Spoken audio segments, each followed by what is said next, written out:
All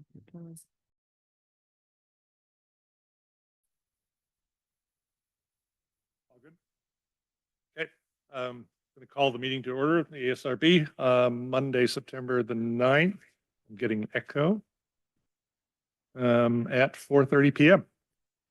Can I have a roll call, please? Members Delgavio, Present. Comra, Present. and Chair Lindsay. Present. Members Middleman and Tafter noted absent. Thank you. Do we have any changes to the agenda tonight? There are no changes to, well, sorry, there are. The item number one, the project for the design review at Kenyatta Corners, 3036 to 3062 Woodside Road, will need to be continued to a date certain, of that being September 16th, next Monday at 4:30 p.m. in this room. The reason for that is tonight we only have 3 members. One member has to recuse himself due to owning property within 500 feet. So we've lost a quorum for that item, although we will have a quorum for the remaining items. So that item is continued to a date certain next week, September 16th. And then there are some desk items for each of the remaining items, and the planners will address those with their presentations. And I do just want to make a quick announcement that we are very excited to announce. Julie Paping has accepted the job for the new planning clerk position. So she is now our newest part of the planning team. And Julie has actually worked for the town of Woodside for at least a year. So she was on the administration side and records management. So thankfully, we're very excited and happy that she's joined us on the planning side. So just wanted to note that. Okay. Welcome. So again, just to reiterate, so we will not be discussing item 1 tonight, which is the parking. That is correct. And for members of the public that may be listening online or here in person, all the desk items that have been received have been provided to the ASRB for that item, as well as we will be providing just an updated package for next week, which will be available tomorrow. Just a reminder for everyone in the room, if you have not yet, please remember to sign the sign-in sheet so we have a record of who has attended tonight.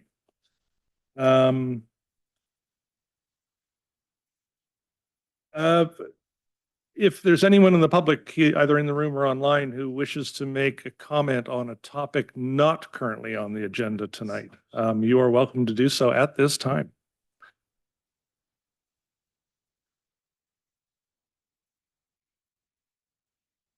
I see no one in the room standing up. Is there anyone online, the hand up? Online, there are no hands raised. Okay. I'll move on to the consent agenda. Are there any consent items for some? There's nothing on the consent agenda, so we just go into item number 2. Okay, great. We'll move straight into item number 2, and this is, right, documents up. Hardwick, 110 Hardwick, is that correct?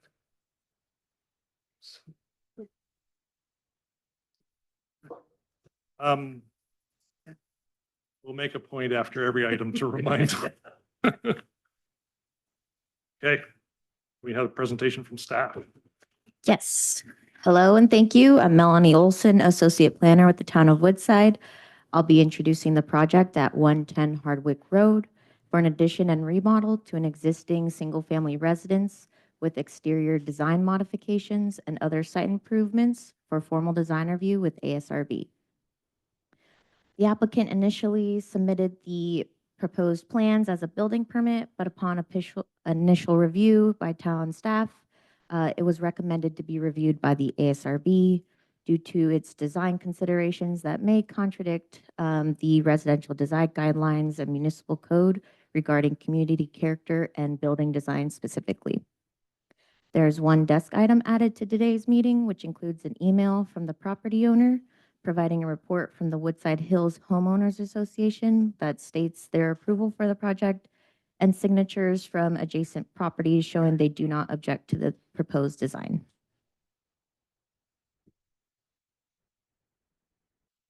The property is approximately 1.12 acres and is in the SR zoning district, as well as a part of the Woodside Hills Homeowners Association. The property has an existing main residence with an attached two-car garage, an accessory exterior garage, pool house, and a swimming pool. The proposed addition and remodel mostly affects the front of the existing main residence that faces Hardwick Road and the side facing Woodside Drive, which is shown in yellow and orange on the site plan provided. It also includes a new courtyard highlighted in blue that would include stone veneer wall that is about 4 feet tall, enclosing a seating area with a fireplace at the front and side of the main residence. The existing main residence is a ranch style that is understated with a hip roof and rectangular windows and doors. It has beige stucco walls and a cream-colored trim. The proposed project shown on the bottom elevation is considered a bit divergent in its architectural style from the existing main residence. That includes a kitchen addition that would be tiered and may be considered bulky, and would add an additional 2 feet in height that would increase the maximum ridge height from about 4.5 feet to 16.5 feet. It would include standing seam metal roof that would be adjacent to the existing asphalt shingle roofing, a new gable frame for the attached garage, as well as arched entryways, windows, and doors. It also includes, as previously stated, an enclosed courtyard with round columns that wrap from the front of the main residence to the side, which are shown on the left side of the bottom elevation where my cursor is circling.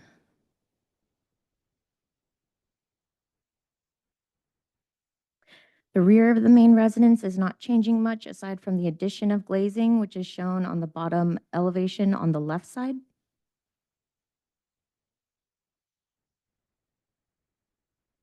The west side facing the adjacent property on Hardwick Road does not have many changes aside from the new profile of the gable roof of the attached garage. Its materials would include matching the existing stucco exterior walls and a cream-colored trim with the addition of gray stone veneer walls and entryways along the front of the property or main residence.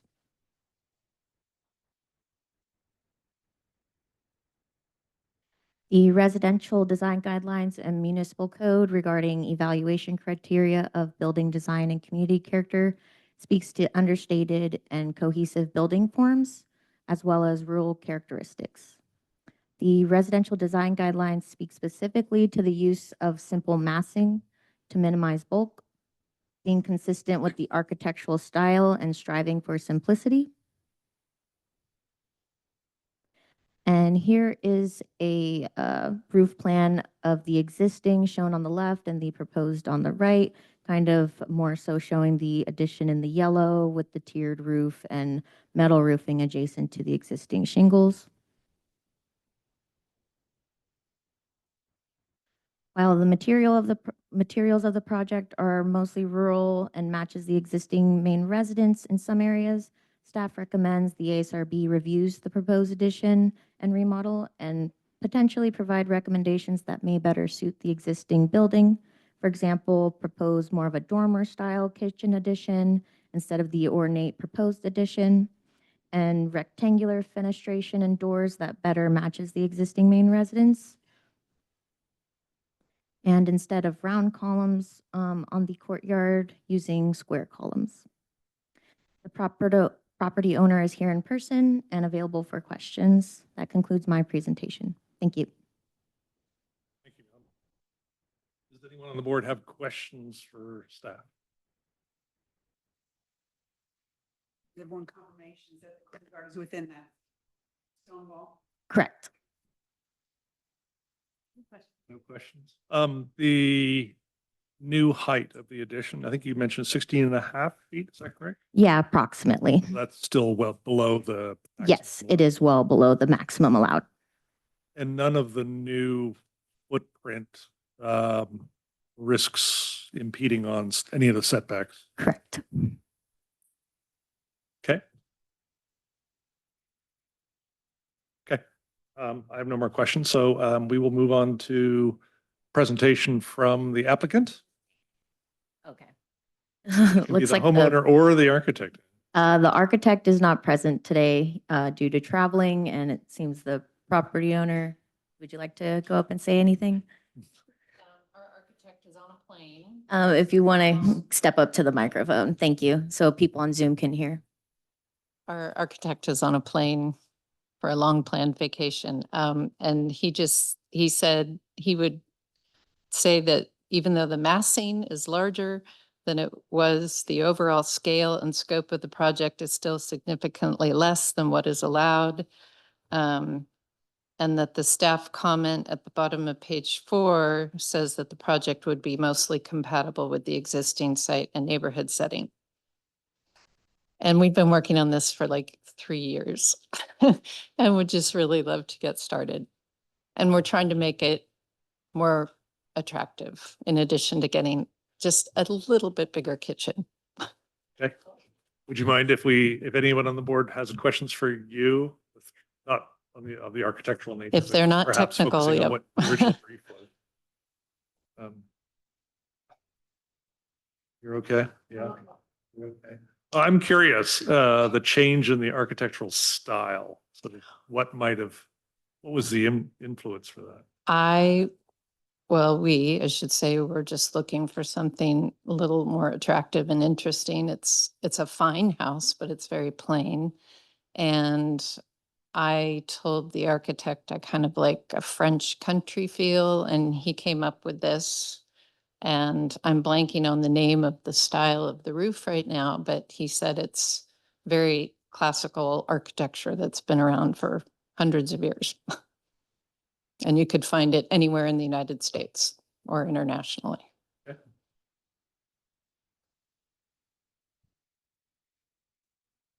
I mean, it's a pretty substantial shift in aesthetic, but you're preserving a lot of the same materials. Yes, interesting. nothing's changing with paint color, materials. I mean, I think it looks a lot better. Don't you? I can't offer And an opinion it's- on that. I would say it's very comparable to the completely new houses that are going up in the neighborhood, of which there are several.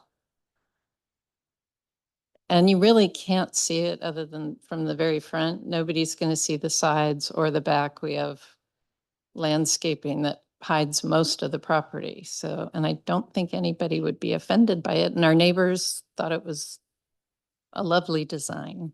Okay.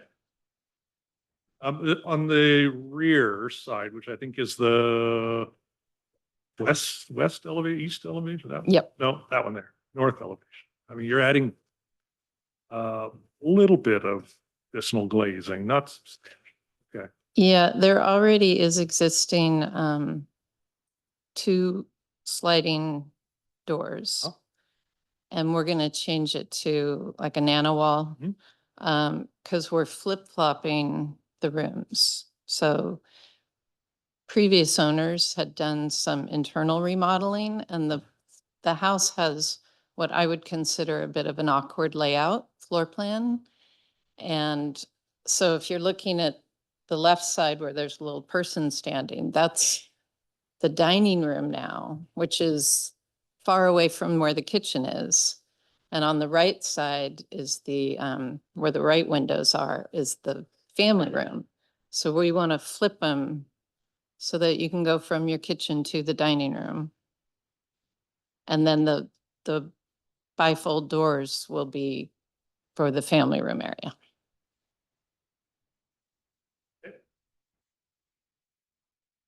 Always a good opportunity to improve the flow. Okay, I have no other questions. No other questions from the board. I don't know if there are any questions from individuals in the room or online.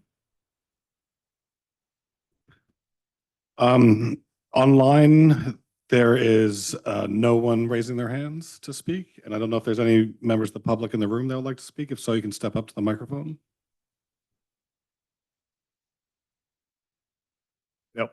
All right, thank you. Thank you. With that, I'll close the public hearing and turn it over for board discussion. Do any of my fellow board members have comments?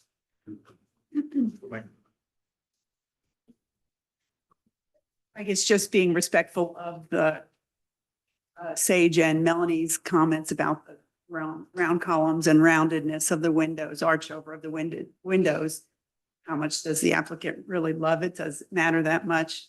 So I feel it's acceptable and it's enables them to be personalizing their own home, and I wouldn't object to that.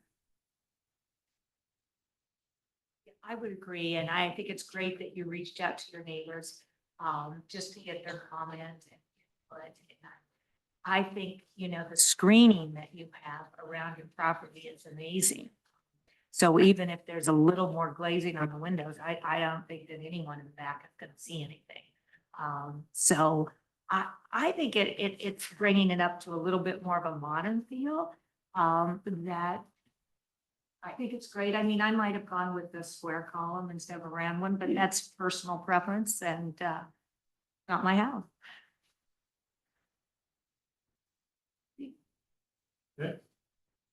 Yeah, from my perspective, I mean, it's a relatively small remodel and expansion of the house. I don't think has a significant impact.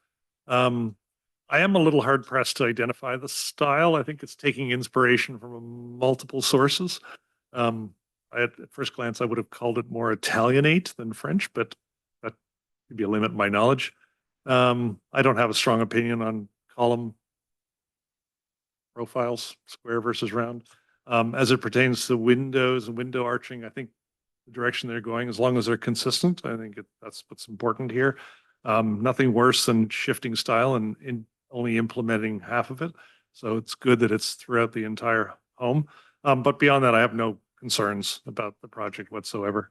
And I certainly respect the opinion of the Woodside Hills Homeowners Association Architectural Board as well, being a resident of Woodside Hills.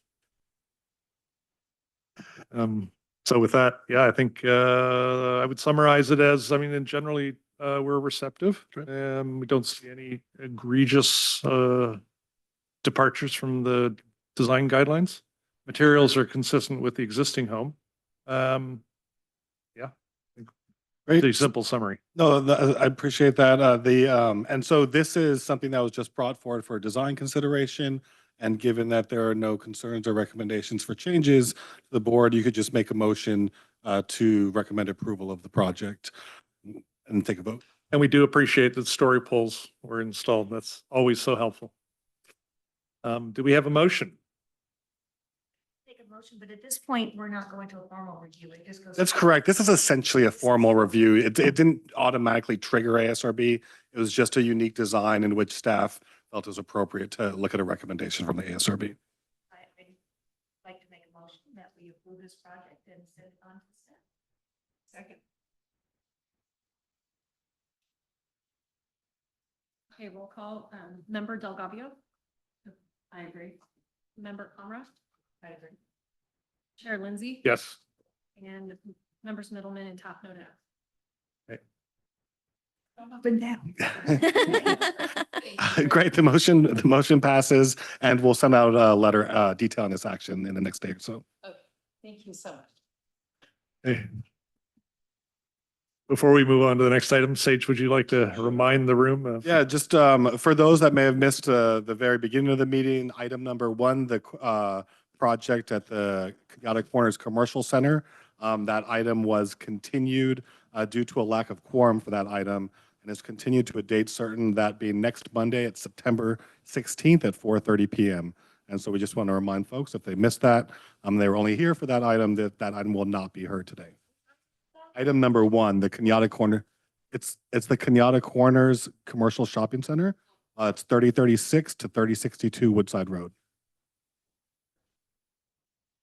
And our reason for continuing that tonight is because we don't have quorum. That's correct. One of our members that is here tonight has to recuse given the ownership proximity to the property. Okay, moving on to item 3. This is 637 West Glen Way. Hi, everyone. I hope you're having a wonderful start to your week. This evening, I'm going to be introducing a project for you all at 637 West Glen Way for conceptual design review. The scope of this project includes construction of a new single-family main residence with an attached garage and partially daylighted basement, new driveway, and associated site improvements on a vacant lot located at 637 West Glen Way. In addition to the desk items that you were sent in advance of the meeting, the architect and applicant team has provided you an additional desk item. Looks like this, just directly before the meeting. And they have indicated that this desk item is largely in response to community concerns expressed in the other desk items. So give you all a moment to thumb through that as we're going. But otherwise, there are 2 additional community-centric desk items that were provided to you. Both in the forms of letters from neighboring properties. One who asked the ASRB incorporate analysis of main residence placement, landscape placement, future fencing placement, and future solar placement into their analysis of the project to help preserve view corridors and maintain wildlife passages within the neighborhood. And an additional letter expressing concerns with the alignment of this project to neighborhood context, the location of the driveway, and potential light impacts associated with this project. Just to highlight, the solar and the lighting and fencing are not necessarily included with conceptual design review submittal, but pertinent to bring it up now just because there were community concerns. And then during review of a future application for formal design review, the town will determine if this project is subject to the California Environmental Quality Act. Here's the property that we're addressing today. The subject property is approximately 0.671 acres in size and falls within the suburban residential zoning designation. The property is bordered by West Glen Way along both the southern and eastern property lines, and the site is currently undeveloped, containing small clusters of trees along the northern and western property lines. The subject lot was created via lot merger in 2019, which combined lots 42 and 43 in Block 2 of the the Estates of Emerald Hill Lake subdivision into a single lot. And the provided preliminary title report and topographic surveys have not identified any easements on the property at this time. The subject site ranges in elevation from approximately 754 feet at the northernmost property line to approximately 706 feet at the southernmost property line. The provided topographic survey does identify slopes in excess of 35% north, southeast, and south of the proposed main residence. The footprint of the proposed driveway and parking overlaps slopes in excess of 35%.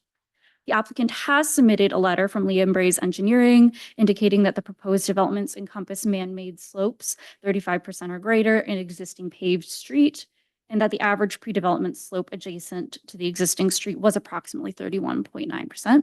Should exhibits be available to affirm that, then that development would be permissible. Just as a little bit more of a site and project overview, the applicant is proposing construction of a new single-family main residence sited towards the northern rear property setback. Just as kind of additional information, because we do have 2 frontages along West Glen Way, this leftmost property line was deemed the front in order to maximize the space in the building envelope. And the proposed main residence would be a 2-story home with a partially daylighted basement and an attached garage. The proposed main residence design includes both outdoor patios and decks directly adjacent to the structure, utilizing both covered and uncovered designs. The main covered entry porch is proposed on the southeast side of the main residence, facing the proposed driveway, and the residence would be accessed from a proposed driveway entrance located adjacent to the intersection of West Glen Way and Southdale Way. Although floor area calculations will be confirmed at the formal design review stage, the applicant has provided a preliminary floor area calculation for the main residence and have calculated a main residence size equal to approximately 4,168 square feet. Therefore, this would require a maximum main residence size exception during formal design review. The proposed main residence has been measured at approximately 28.91 feet in height at its most extreme difference between existing grade and the structure's ridge, and is therefore compliant with the 30-foot height maximum main residence in the SR zoning designation. The proposed main residence does include a mixed materials palette consisting of standing seam metal roofs, porcelain tiles, aluminum clad windows, and horizontal TimberTech siding. The provided digital materials board, which is shown right now, includes a color palette that has a variety of earth tone colors, primarily in shades of warm wood tones, charcoal grays, and off-whites. The proposed project design currently does not require removal of any existing trees on the property. However, should trees be required for removal to accommodate the project's design, the applicant shall let us know during formal design review. Thought it'd be pertinent to throw in some preliminary landscape plans that the applicant did provide. Although these are not required at conceptual design review, they did provide a preliminary for us to look at. And given that some of the landscape plans were brought up as topics of concern by the community, we can also have that as a moment of discussion. I have the slide available if you guys want to look at that while we're all chatting about this project. And members of the project team for 637 West Gunway are present at the meeting should there be any additional questions pertaining to the design. And the project team will provide a brief applicant presentation shortly.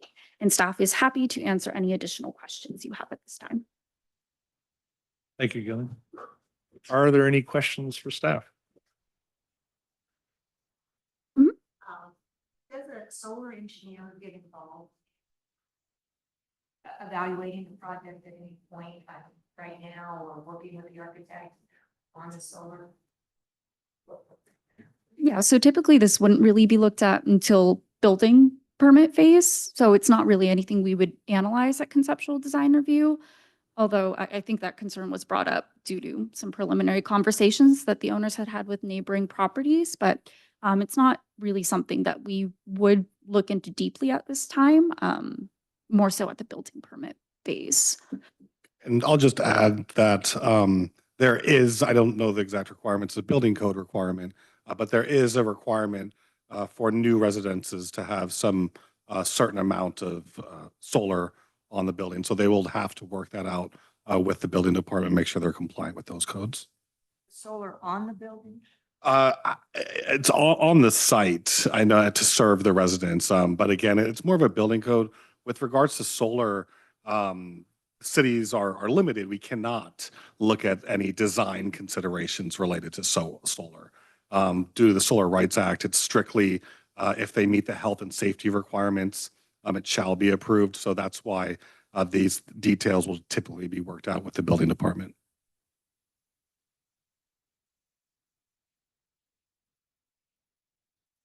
And could you tell me the additional documentation? Is there a change to this from what we'd looked at prior? That was Yeah, so in speaking briefly to the architect in advance, he indicated that these were exhibit documents, not changes to the provided plan set. And he did draw these up primarily to create a better distinction and increase visibility on where stuff such as the septic fields would be, where the driveway corridor is, and potential view corridors. So I think that's what he was trying to highlight here, although more detailed questions regarding his marked up exhibits, I'm sure he'd be happy to help address. But no, nothing should be changed in terms of what you've received. We're saying that they are asking for a maximum size exception. What are we talking about? How much Yeah, so in terms of the maximum main residence size exception, that's a codified formula. So essentially we'll look at combination of a formula and the lot size, and just ensure that their lot size is conducive to that increase. We had an ordinance passed in, I believe, 2017 by the Planning Commission that entitled those size exceptions. So as long as their lot area combined with that formula and, site details such as slope and natural state and things like that are compliant, then typically that's not too much of an issue. It's more so property size. I guess a materials question. Mhm. When looking at 2x4, is the fascia tile on most of the building in these areas that have so much movement I didn't look at the specs on it too far to see how thick that material was. Is that going to be cracking over time, and that be a consideration? Potentially, I'm not sure. But that's likely more building question in terms of the grading of the material and ensuring that it's fire compliant and all those other. The applicant might be best to answer that.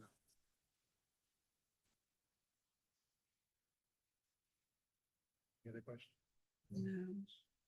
Could you just restate the point you made with regard to what is defined as the front of the property? Yeah, absolutely. And the setback that's applied there. Absolutely. So here's the project site here. As we can see, this is a bit of a little twisted road here. We have West Glen Way that actually runs along two property frontages. So in the case that there is a corner lot, which this is, the planning director makes determinations as to the property frontage. When analyzing this, we found that a 50-foot setback on this side of the property would significantly reduce the buildable land space on this property. So this was elected as the front in order to make sure it was fairly applied to other properties in the Your mouse neighborhood. Somewhere and I just don't see it.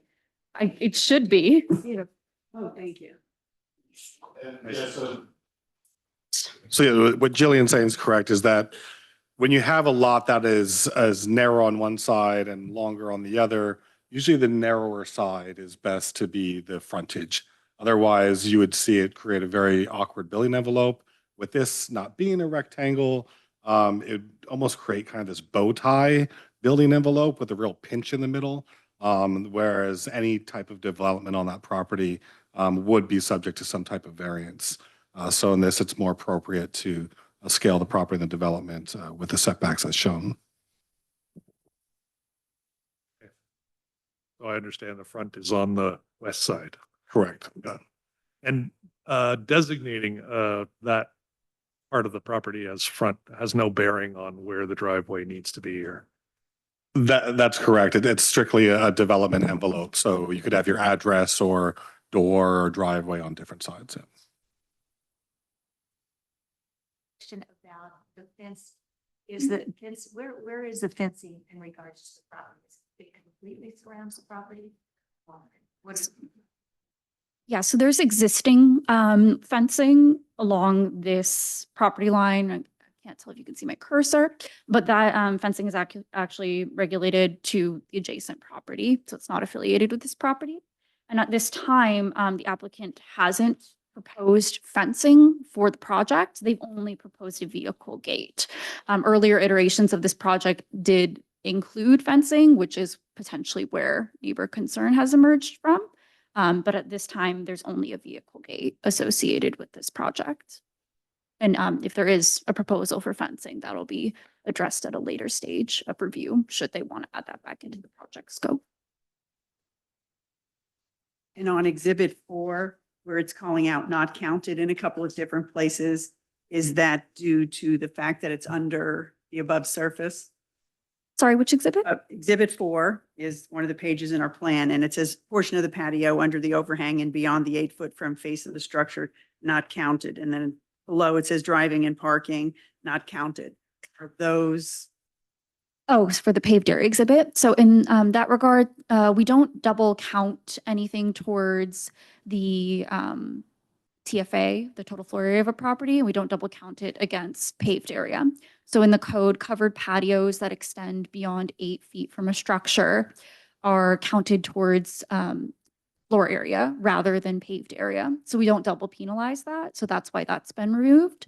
And then parking that is 50 feet beyond a structure such as a main residence or a garage is excluded as well to account for potentially long driveways and things like Thank that. you. Of course. There's a fairly substantial amount of grading necessary to pull this project off. So is there a grading exception that's required for this? I believe that it was kept just below the thresholds for site grading exception. I can pull up the actual plan set right here for you. However, they are going to have a conversation with the engineering department as referenced in the staff report for this project, due to proximity of grading to property lines.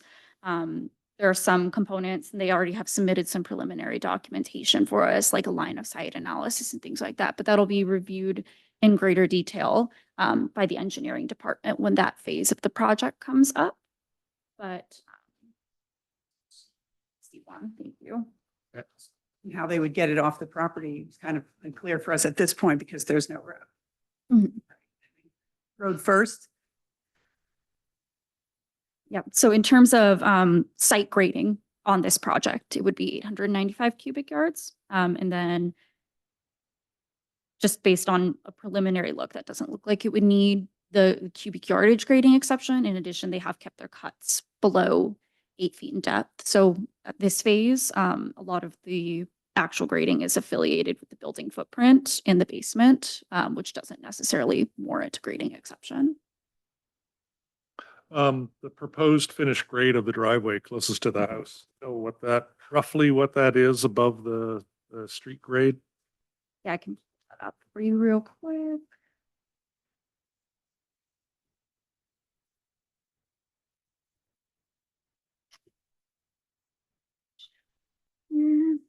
Believe it was about 713 was my recollection. Oh, yes, 713 Right, and the street is at, at approximately 702, 703. okay, 10 feet. Mhm. Good. I have no more questions. Anybody else? No. Okay, so with that, we'll move on to the applicant's presentation. Welcome. My name is Walter Chapman. I'm the designer for the project, and the property owners are here as well to answer any questions. The exhibit that I like the bow tie description. I originally thought of it more of hourglass, but it's definitely bow tie. But that was part of the challenge of designing a house on this site. So there's multiple challenges that I just want to bring up, and that's what this exhibit was for. So whenever I start designing a house, the first thing we do is you'll see there's a purple line. That is the required building setback based on front, rear, and sides. The other interesting about this property is this used to be 2 lots in an R1. So the houses built adjoining to this, their setbacks are half the size of what we're proposing. Because when it was an R1, you were allowed to build closer. So this lot being combined really doesn't meet, was it the S, what do you say, the SR.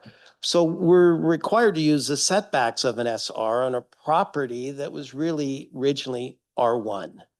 So that was a challenge. So the first thing we did is we applied the setbacks.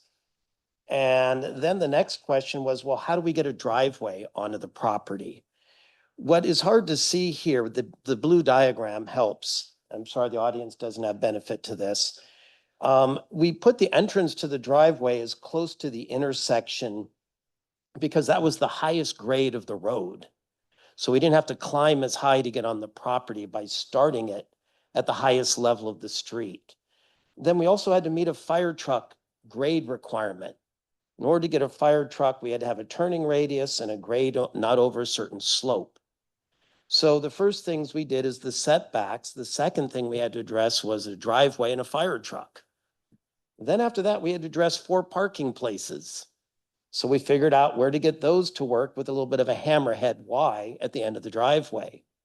So now we were getting somewhere as far as how to get on the property, and where the building still would be was the challenge. You'll see there's an orange area towards what is the front of the property. That is the lower end of the property, and we have to put in a septic field. We don't have sewer out here. So you need to put the septic field at the lower end of the property so it can gravity feed and drain properly. So once we put in the septic field placement, that forced the house to quote the rear side of the property so that the septic field would work. We also have drainage requirements for runoff from the building. So we had to create the yellow area, which is our drainage system. And you also need setbacks from your drainage system to your septic, and your septic from the property lines. By the time we were done, we had a hole, like a peg, to put a house in. So that is why the house is placed where it is. However, that's actually a really good location for the house for a lot of reasons. The house is as low down towards the driveway as we could put it, because we didn't want to go any further away with a driveway on the property. And that also places the house completely forward of the adjoining neighbor's house relative to the street.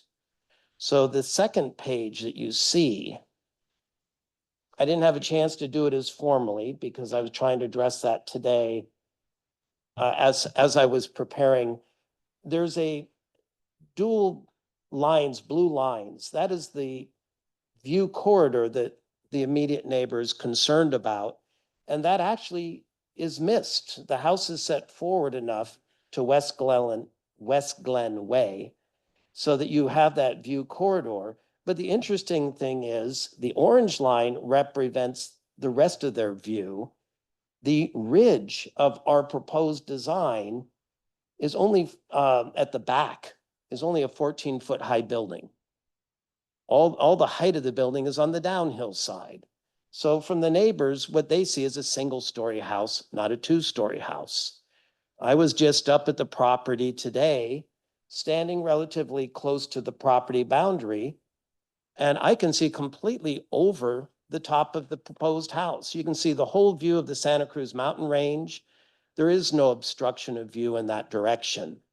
And so the placement of the house, trying to work out access, septic, drainage plans, we've managed to be able, ironically, to put it in pretty much the best location to minimize impact on neighbors. You will see the house certainly as you drive up West Glen because we're closer to the street rather than further up the hill. The landscape plan that you saw, we were proposing landscaping around the house, not at the property lines. You'll see that we put the majority of the proposed landscaping to be around the house so that softens the home. But also there is kind of no point in planting further away from the building because native vegetation is going to be a challenge out there already. And as you know, the deer will keep the grass down on the septic field. So the placement of the house we felt was the best corner in a sense of the property to tuck it in and leave as much visibility. But again, it was driven by fire truck, septic, drainage, all the things that we have to meet in order to get an approved building site. The civil engineer is here as well today to answer any questions about the grading and those type of particular comments. We respect the neighbors' concerns about solar. However, there's two locations that we're looking at. We haven't worked with our solar engineer study yet. Over the drainage system, which is shown in yellow on my diagram, we can put in a solar array section down there, but we need to find out the capacity of that. The orientation of the house and the property itself doesn't lend itself to good solar orientation. It's just not base. We don't have enough surface area to accommodate it. Whether we need to expand that solar array, the area, we have limited space to do so. So we have to sit down with someone and do a study on that. And we're certainly willing to, try to work with the neighbors in how to soften any impact. One of the things was brought up is that you're required to have solar on new houses. It's supposed to be an all-electric structure. Both my clients have health issues that have the need of an elevator, having the solar panels to run battery walls so they're not dependent on power outages. So that is a concern that we worked into the design. What you don't see in the design as well in an emergency is I made sure that from the back of the house, there's always a way to get out and meander all the way around the building to get to the ground level should there really be an emergency where they need to get out of the home that would accommodate their needs. So I think I'm running out of time. I don't quite speak as fast as Jillian. That was anyways, I'm here for questions. So are the property owners. So thank you. Thank you. There may be questions, so if necessary, please go back to Mike at that time. Does anyone on the board have questions for the applicant? Actually, I think that was a great presentation, the thorough presentation of learning and all of that. So, but I'm getting that to the solar. Why? The orientation of the building. Thank you. Yeah. The orientation of the building is such that the majority of the surfaces, the hill slopes a certain way, and we're cutting the house and stepping it in shelves up the hill. So the orientation of the majority of the roof planes are pointing in a direction where they don't generate solar electricity. They haven't solved that one yet.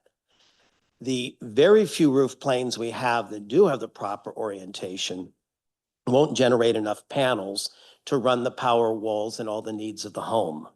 So that's why we're looking at the area further down the hill first, where the drainage system is going to be. You can build solar array structures over a drainage system. You can't build it over a septic field. Septic fields need to breathe. And if you start building structures over them, they need sun as well. So I hope that answers it. It's all about quantitative surface area to generate enough electricity. And the orientation of the house just, if I were building on a different site, we'd orient the house differently. But we're kind of driven by what we have to work with. One question while you're there. Mhm. On A7, which is your cuts sheet, your cross-section sheet, Yeah. when looking at the steps that go down to the building, how will those steps be surfaced or what will they look like? You're referring to ones in the front yard, I don't because we have different steps that come from the entry down to the driveway. Then we have other steps internally in the structure itself for the homeowners. It is section C-C. Could you, yeah, put that one up for me and Thank so you. we're A7 not one. guessing.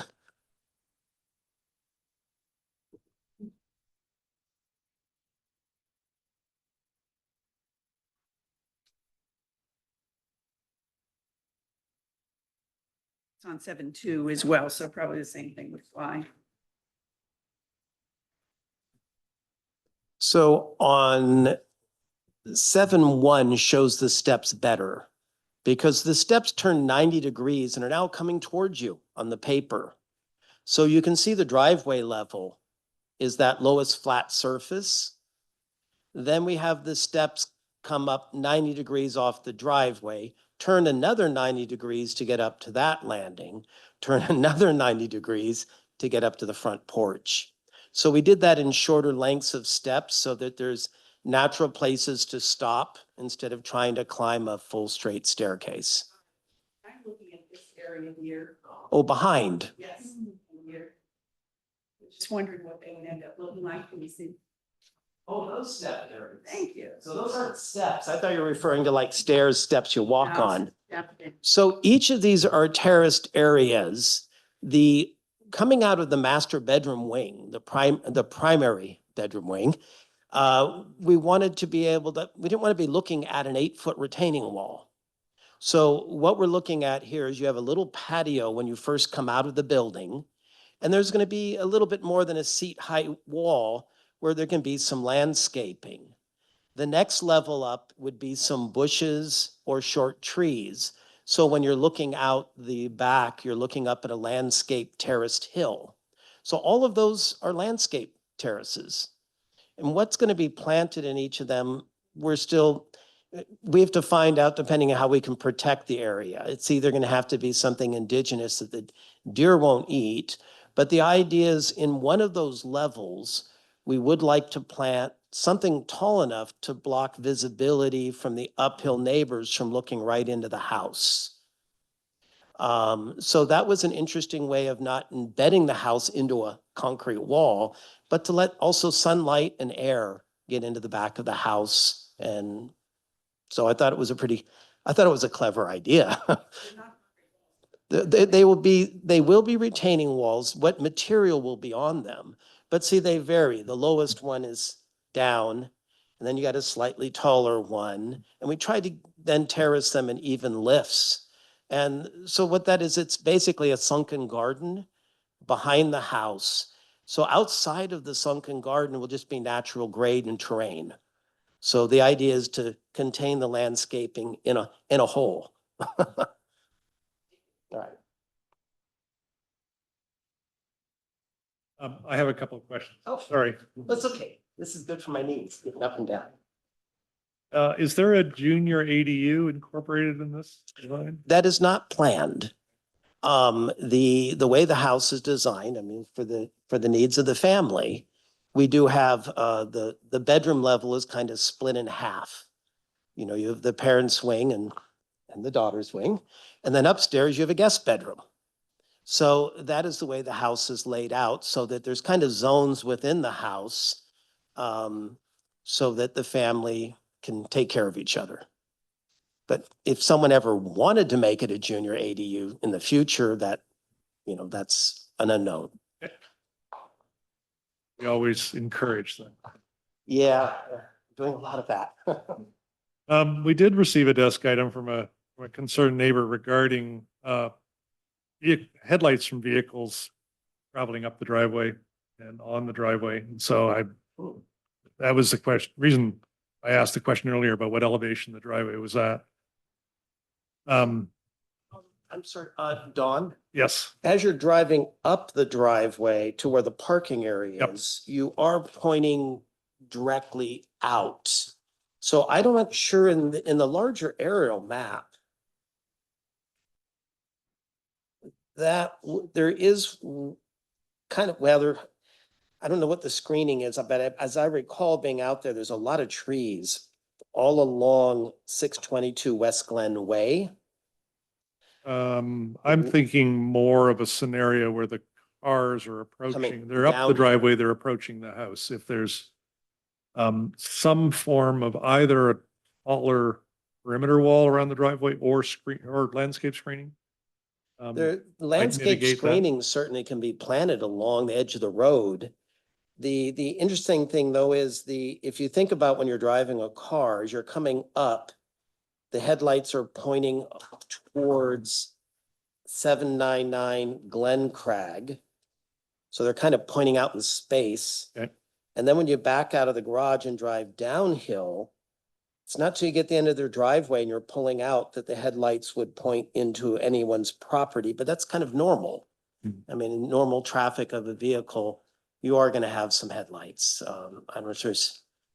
I don't think there's going to be that much traffic on the driveway, hopefully. Can you speak to a little bit about material choices, sort of what your approach was there? Well, we wanted to put in some wood around the upper floor because we wanted it to give a sense, essentially from the back of the house, the rear view. I think you had another rendering showing the back. So we can start with that. You had a back view on the first thing you put up on the screen. Jillian, there was a.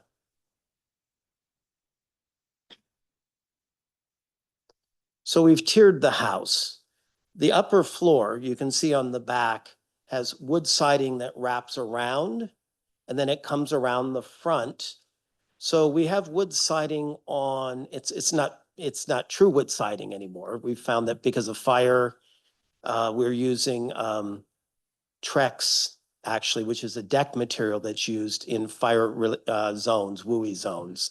So we're actually using the Trex material on those upper walls, and we're using two colors of it. So it looks more like a natural wood instead of one solid color. The tiles themselves, when we thought about we started looking at stone as part of it was just too heavy. There was too much stone. So this will give you the effect of like a cut stone block that the house is sitting on top of. So the idea was to tier it so the lower floors, it looks like stone block, the wooden house on top. And then we did the standing metal same roof again for fire, but also it has kind of the agricultural look to it that you would see in rural communities. So that's how we took that approach. The idea of using the large tiles, I thought was actually rather creative. That was, Ken came up with that one. So because of the large joints and the seams in it, if there were any movement or cracking, it would basically happen at the seams. And it's certainly one thing we didn't want to look at is trying to maintain stucco and have a big massive stucco. We thought this was a softer approach, created some texture and wasn't as busy as natural stone. So I'm waiting to see it in reality because I like the idea and I may use it again in the future. Okay. Can you just, this rendering, it's unclear exactly what two front columns at the front entrance are clad with? Can you speak Those to were that? going to be clad with probably a black marble. We wanted something to distinguish the entry porch when you come up the driveway.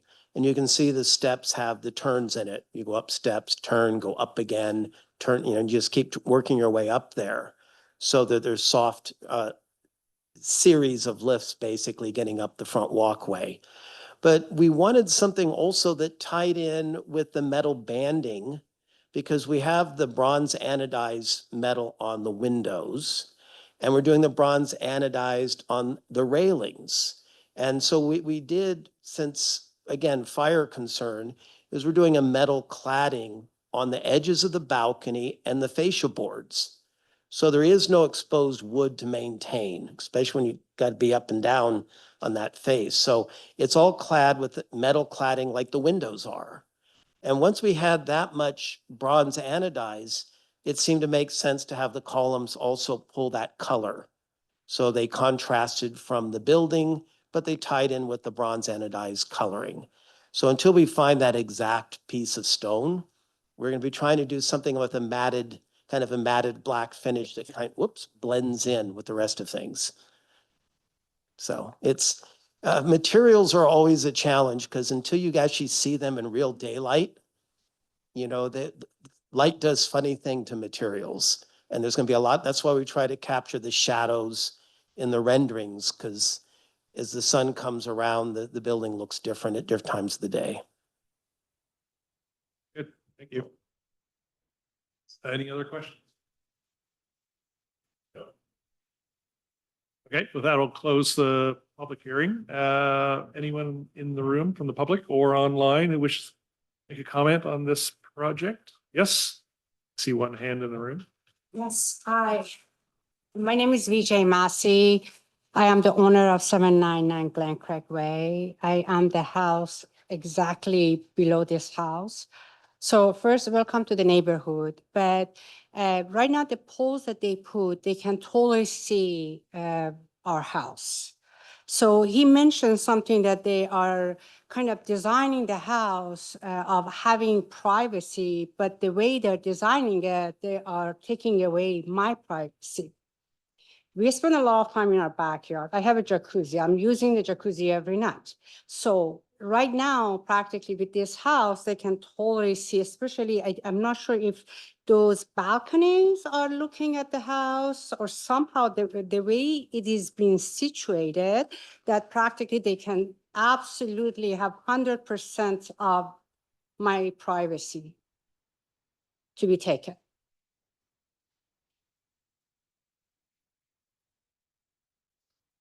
Which,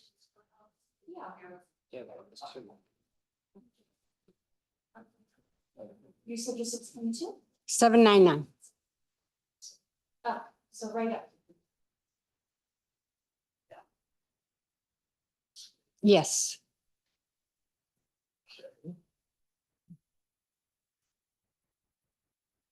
that correct? I totally understand the challenges that everybody is kind of dealing with, but we all, I mean, I've been in this neighborhood for a few years. I came to this neighborhood because of the privacy. I have much, much bigger land just because I wanted to have that privacy. With that house being built over there, you guys are taking everything away from me. Based on this illustration? Illustration, and then Do you I'm looking at the understand? house, there is poles. They put those poles over there. Yep. The poles, I can totally see the poles. If I can't see it, they can see me. Yes. Depending on what windows are on which side of the house, yes. Yeah, but so mean, the front- that's a good question. The front You of the guys house have is a all different the- direction. All the drawings and everything. Yep. I have nothing. I only have 2 pictures that someone dropped it off at my house. That, yeah, this is gonna be the house. So I know there are, I saw it and I walk over there every day. I know there are 2 balconies over there, but I just can see from the poles that's, you know. So which Let's view, look at which view would I have? East elevation. That That's what's lower corner primarily one, it's a facing. solid wall. We have no windows on that end of the house at all. Nothing. No windows on that wall. The balcony, that's Uh-huh. the end of the balcony because the primary balcony they don't want to look towards your house. They want to look at the view the other way. That's, So but so- why do I see all the, because when I'm the- looking at when it, you're the looking, way. you don't the orientation, but that's the wall that faces your home. That solid wall. And then what's that, that thing? Off And to- those windows? Those and are the door? off, those are off to an angle looking sideways, but they're at an angle. So what about the door? There's door and there are two windows up there and that one. The only thing I just want from the town, that's what I want. I want the guarantee that they cannot look at my backyard, not look at my jacuzzi. All right, so can I ask a question just real quick? And Sure. could you put up the aerial map again? So do you have privacy issues from this home? No, I don't. They have one window, the neighbor is over here, they have one Okay. window and the window is always 100% closed. Okay. They cannot see anything in my All house. right, because, Yeah, so that is, yeah, that's the one. yeah, so the wall you're looking at that's solid, is that whole wall facing towards your property is a solid wall. So what is that corner, you know? That's right- all solid. There's no windows on that wall facing your property. The balcony looks the other direction. There's a little opening on the end of the balcony. But that balcony is geared to view, looking across to the view. And on the other windows that you see, they're looking into a hole in the ground. So those aren't looking towards your house at all. Okay, so I don't know how to read it. Yeah, I expect you guys, this is your job, for you to give me that assurance that they cannot look at my backyard. That's what I need, and I do appreciate it. Thank you. Thank you. Any other members of the public in the room or online? Do have a member of the public online, Kim Hansen, you may speak.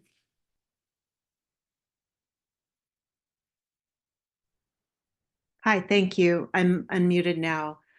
My question, well, originally I zoomed for a different item, but this was fortuitous that this item is being talked about this evening.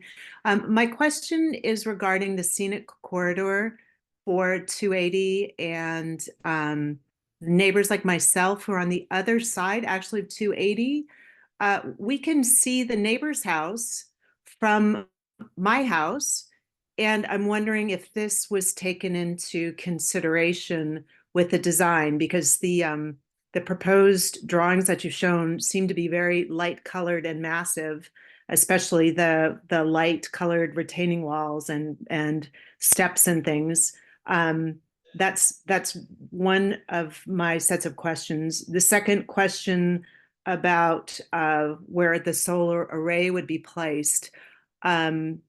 I do know this lot and it seems to have very good sun exposure. So I kind of hope that if solar could be placed on the roof of the dwelling, maybe that would reduce the visual effect.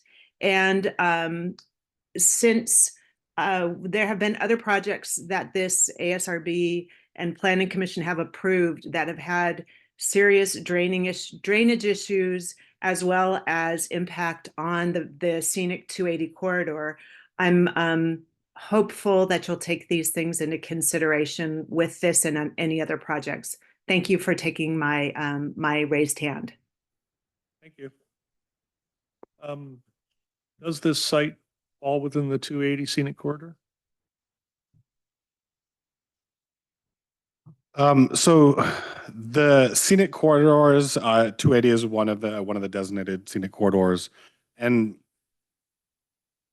10 years or more ago, the scenic corridor was a defined area of 1,000 feet from the scenic corridor.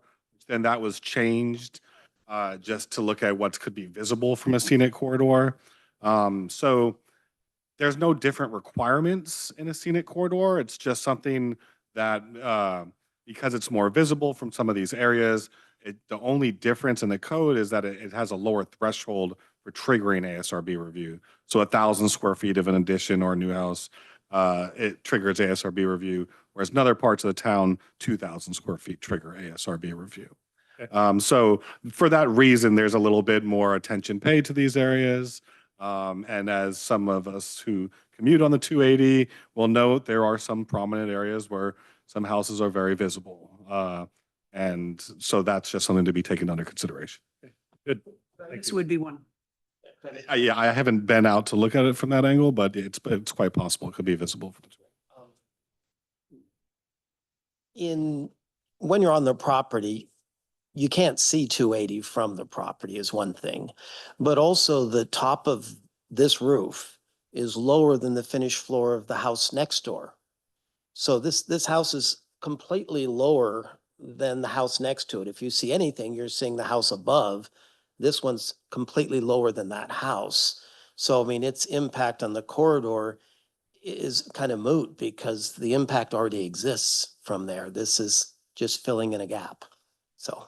Could you tell me the railing that's on the end that we were looking at in that left corner, the last plan was up? What is the material of That's that going to be a cable rail. cable rail? So it's got the black anodized frame, aluminum metal frame with the cables in it.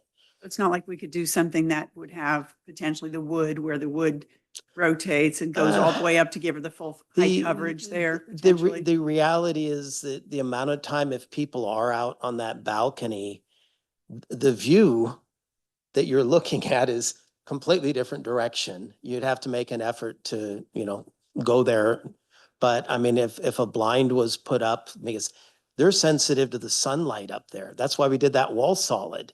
It never occurred to us, and we're thinking, well, gee, it's a good thing we put a solid wall there because that protects another neighbor's privacy.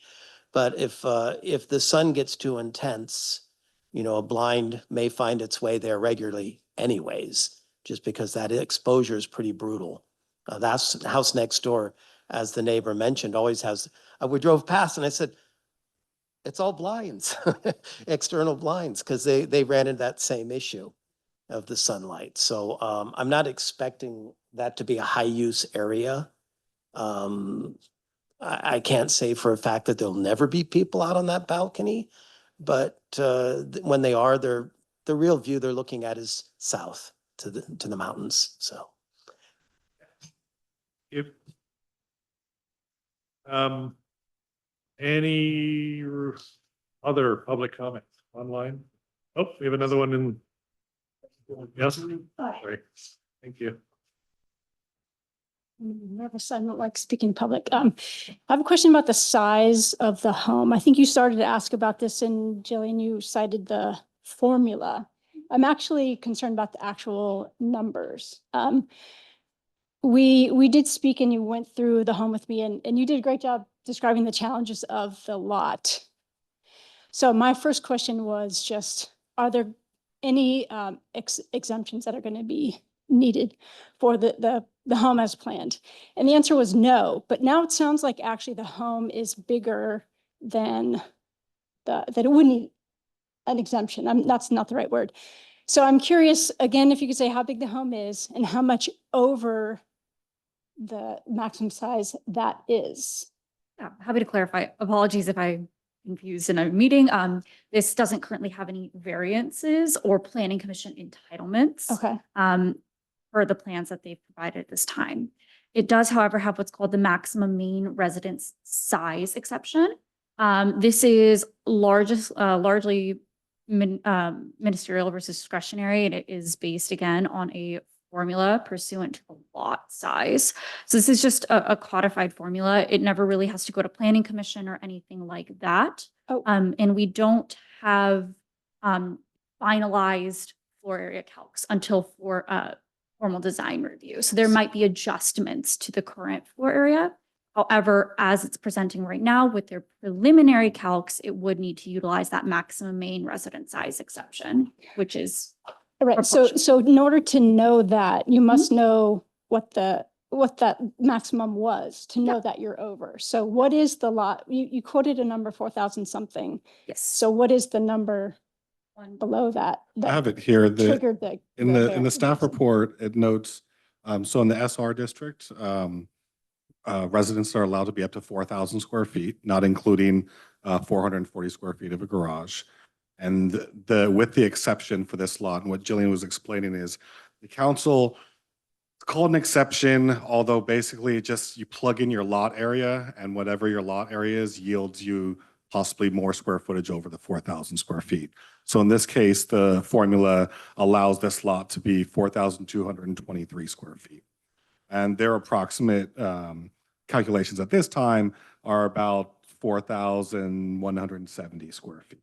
So they're about 170 square feet over the 4,000, but still under what's allowed by the exception. And again, the reason it's called an exception, it used to require planning commission review, and there were specific criteria that had to be met. And I don't know, about 5 years ago or so, the council wanted to allow larger house sizes for folks. And in doing so, what they did is they stripped away a lot of that criteria that had to be met. They've removed all the discretionary items that could take into account various different things and just made it a formula and basically said, if you meet this formula, you shall get the extra square footage. And they kept it as an exception because there are other parts of the code that tie a maximum standard to a house size without the exception. They didn't want to change all of those other parts of the code. So those other parts of the code are still tied to the 4,000 square feet. For example, basement grading is tied to that number. And so what they did is they wanted to allow additional square footage for folks to plug in your lot size. There's a sliding scale up to a certain square footage. In this area, the maximum could be 5,500. You had a larger lot, except on this lot, because of its smaller size, the maximum with the exception is a little over 4,200 square feet. Is the grade or the slope also factored in? It is not regarding 'Cause it the used to lot be. size. Yeah, and it was when they had the exception process, there was different details for that. Okay. But for this, it's based on your lot size. So it's a number based on another number. Okay. Did that answer your question? Yes.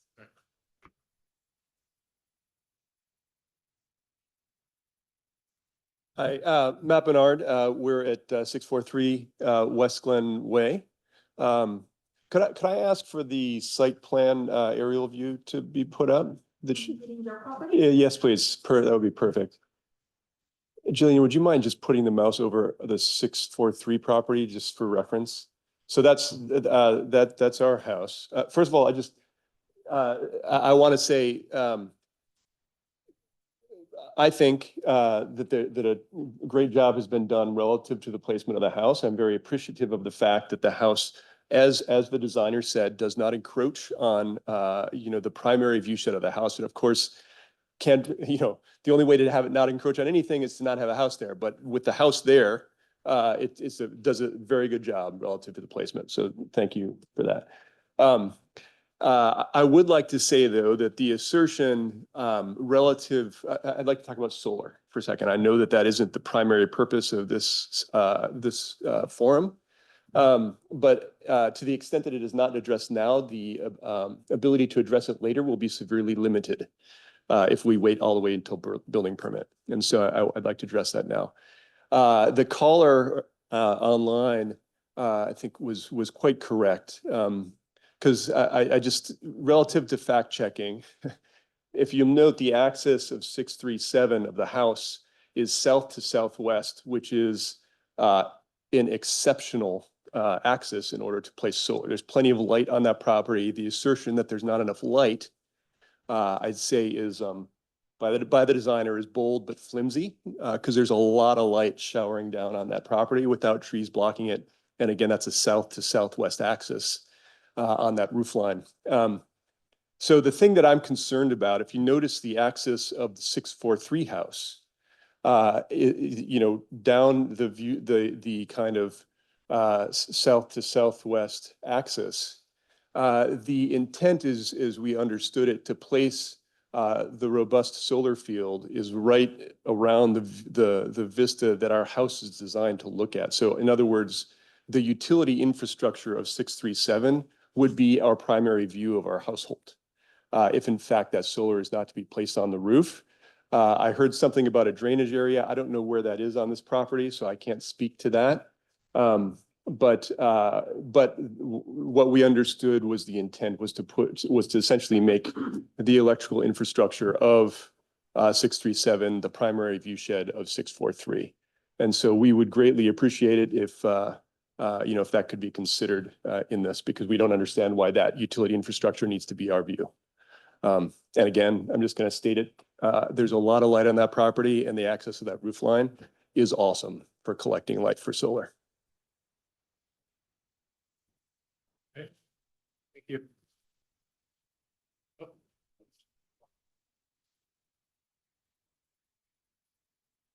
Hello, I'm Kristen Crosland and I'm also at 643 West Glen Way. And I would also really like to compliment the Lee family because they have made a sincere effort to inform us about what they're doing, to share their intentions. And we are looking forward to having you in the neighborhood. It's going to be great to have you.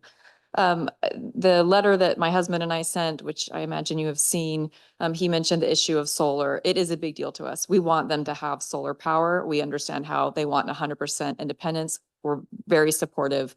We understand you're constrained in some of the things that you can and can't do, but to the extent that that could be factored into the design, it actually matters immensely. It goes from a green space corridor to an infrastructure utility. That's a huge difference. The other thing is that fencing, even though that's typically not relevant at this stage, we would actually like to have that factored in because we know the Lee family has a dog. We have dogs too, and having safe places for the dog is important, and we want their dog to be safe. But we also want to be mindful of, I submitted several photos. We are a wildlife highway. We have deer in our yard and on their shared property every single day. We have coyotes multiple times a week. We have every number of birds, et cetera. And so we just want to make sure that the fencing, we did our fencing as tiny as possible to give our dogs a space to be, but to allow the wildlife to freely move. And they use these corridors to not have to be on the road. And I don't want myself or my teenager or my neighbors to hit a deer. So we really would ask that that be thoughtfully considered so that the animals do have the ability to move. And from what the architect was saying about, having around the house, that's great. And the way that they're looking to do the landscape envelope, that's great. And we would just ask for that broader piece to be left open. A, it's a view shed, which we would also enjoy, but B, it genuinely is. I mean, come any night, there's at least 8 deer out there. So those are the things I would like to have considered. Thank you. Very short, just to. Yes. I was going to ask you to come back and Yeah, so. state your solar, your Well, thinking on how to we approach the need, problem. we do need to have a solar person look at it. The majority of the roof exposure is to the southeast and the northwest, which are not the ideal direction to face panels. But we will work with a solar engineer to figure out what solutions there are. Because we're not, the owners, the Lees aren't trying to create a problem. But they only have so much space to work with. And the orientation of the house has been the challenge as far as putting it on the roof. If there are areas of the roof that make sense to use, then, these are all things we work with the solar consultant with. And the landscaping, again, we're trying to contain it close to the residents because they're not going to be going out into a lot of the yard. So I don't think it's a matter of how much yard the dog needs and how close we can keep the fencing, because they are concerned about coyotes. They're not concerned as much about the deer as the coyotes, because, losing a dog to a coyote is not something anyone wants to experience. But anyways, fence locations are going to be studied, and neighbors can work together on what's a viable solution for fencing and landscaping, for screening and privacy, and also sun, because we deal with that regularly. So I think if the property owners work together, a solution can be arrived at without putting the city staff through the process of trying to dictate what should be done. I think hopefully the neighbors can work together and find a good solution. Thank you. Okay. Having removed a dead deer from my property last week, thanks to a coyote, I sympathize. The need for fencing. Any other public comments in the room or online? There's no hands raised online. Okay, that will wrap that up and shift to board discussion. Who would like to kick us off?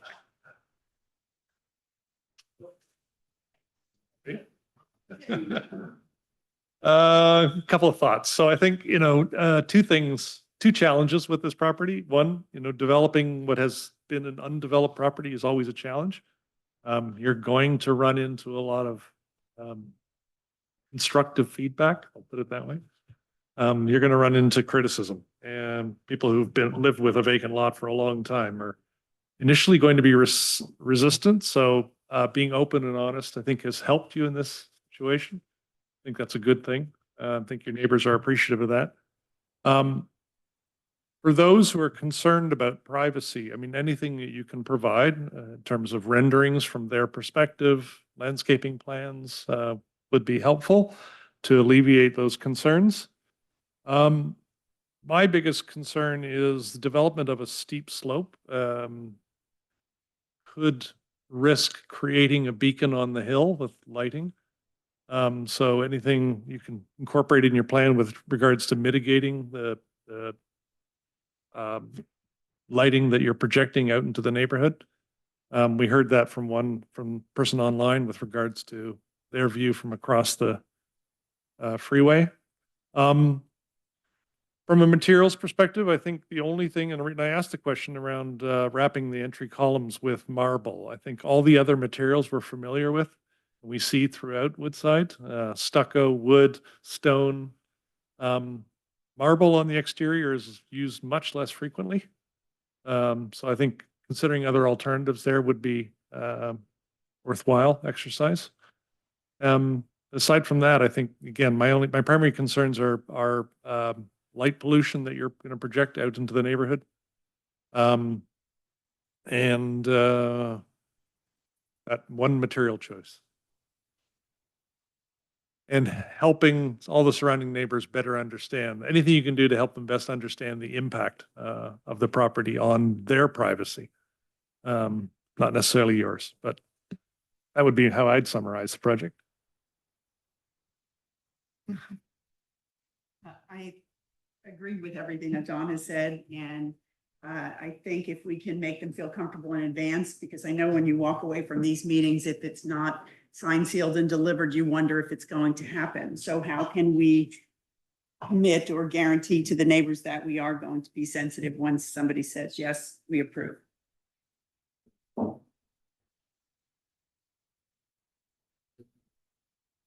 That's it. My comments, and they have to do with the materials.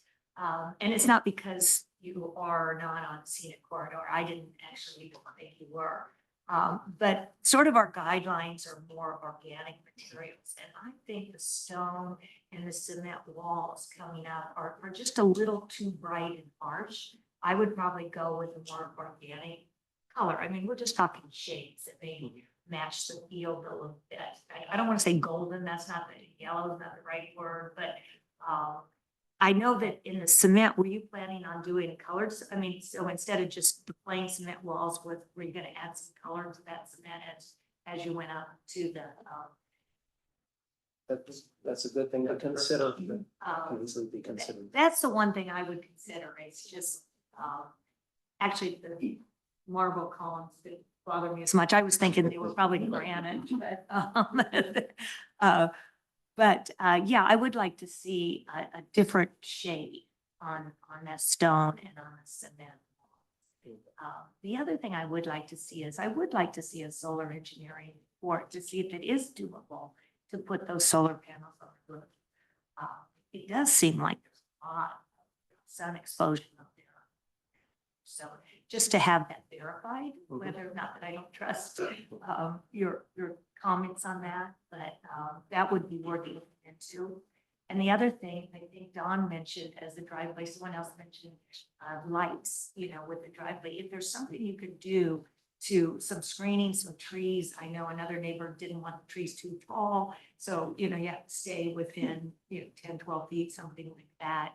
I think I would just like to see a more detailed landscape, maybe adding something along the driveway in that street.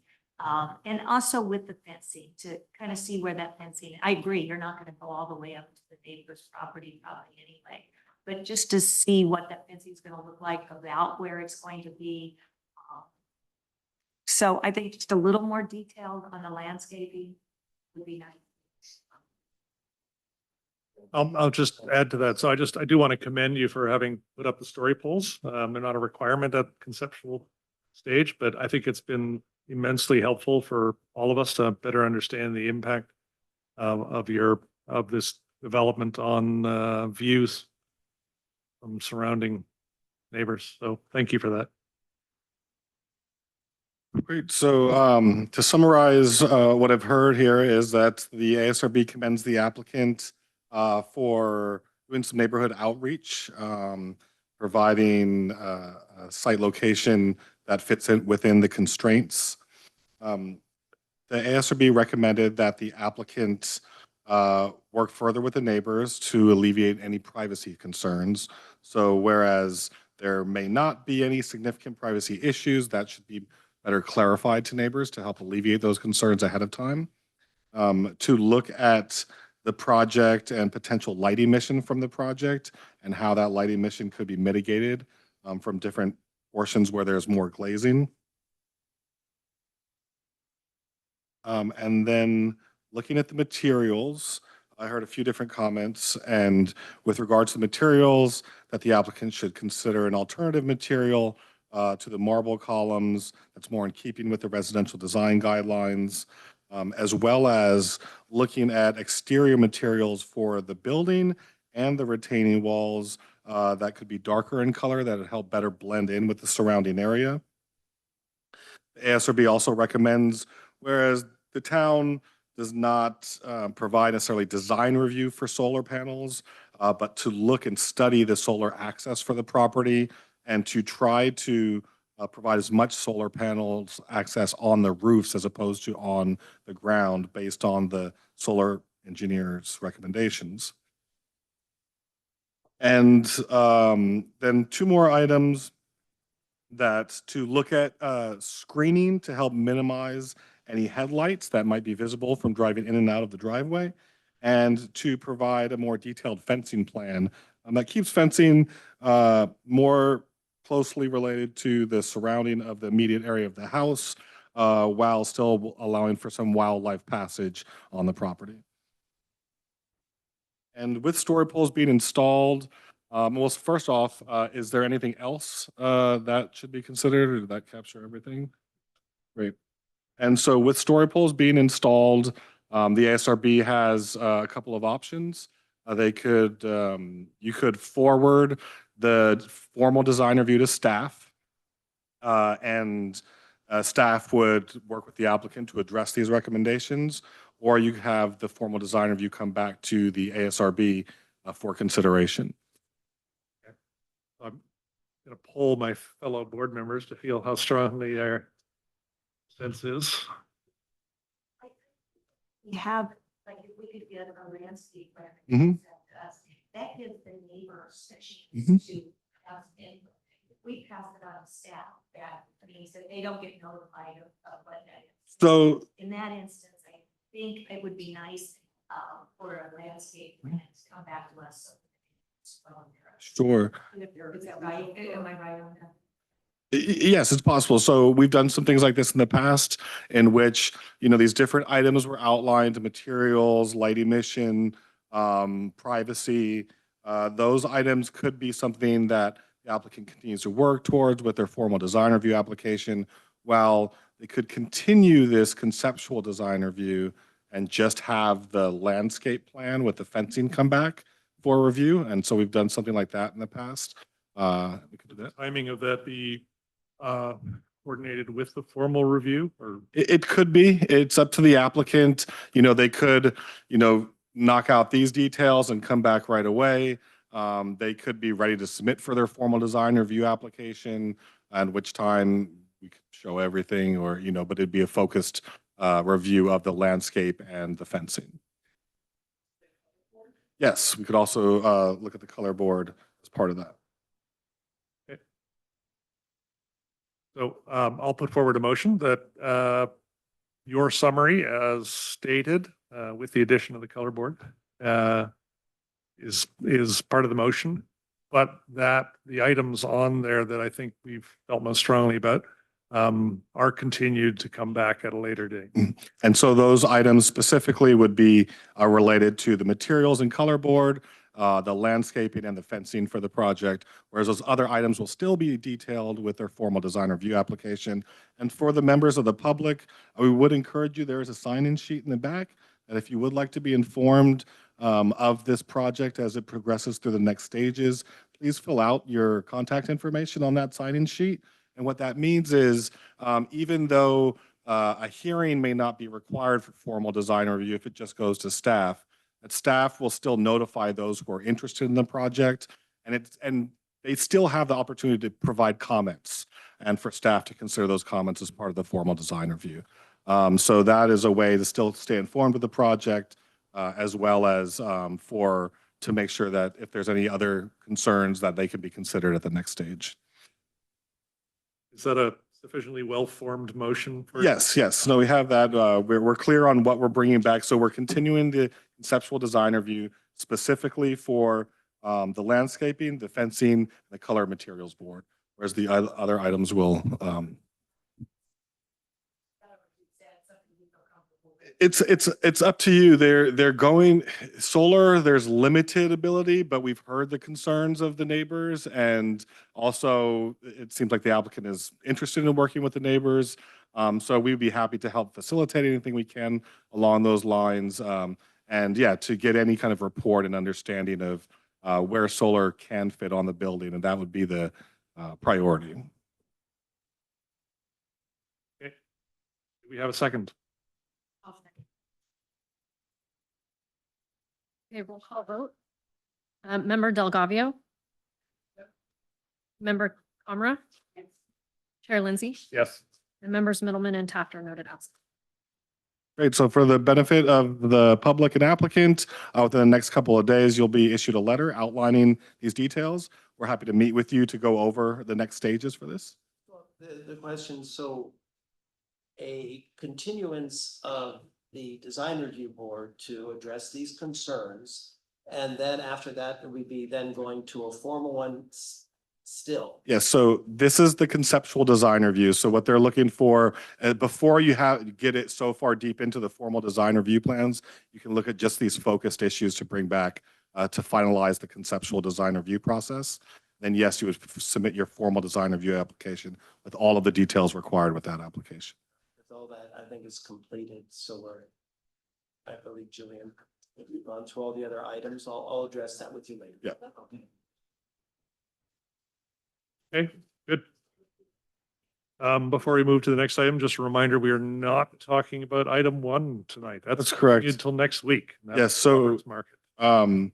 we will, just for all those that may have come late, that item number 1, the Kenyatta Corners Commercial Center Parking Lot Expansion Project has been continued without discussion tonight.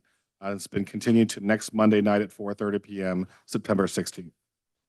Thank Okay. you, commissioners. It was very good meeting all of you. Thank you. Thank you.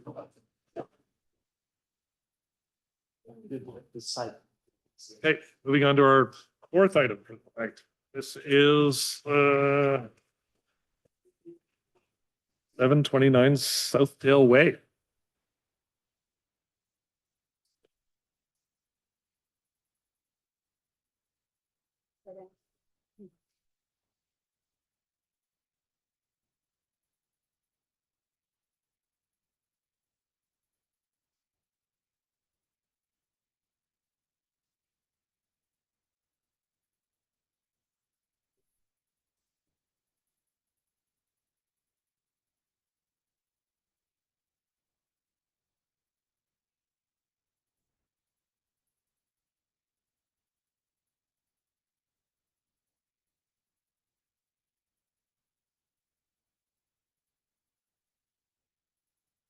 Hello and thank you. I will be introducing the project at 729 Southdale Way for ASRB review.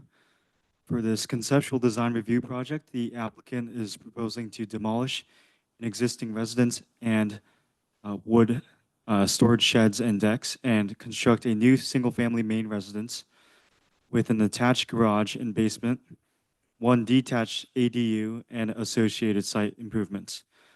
So there is 1 desk item from a nearby neighbor who provided in writing before you tonight with various considerations and comments regarding the proposed projects, namely the need of a variance permit for the front setback of the main residence being within the basic 50-foot front setback, as well as site work such as driveways and parking areas on 35% and greater sloping land.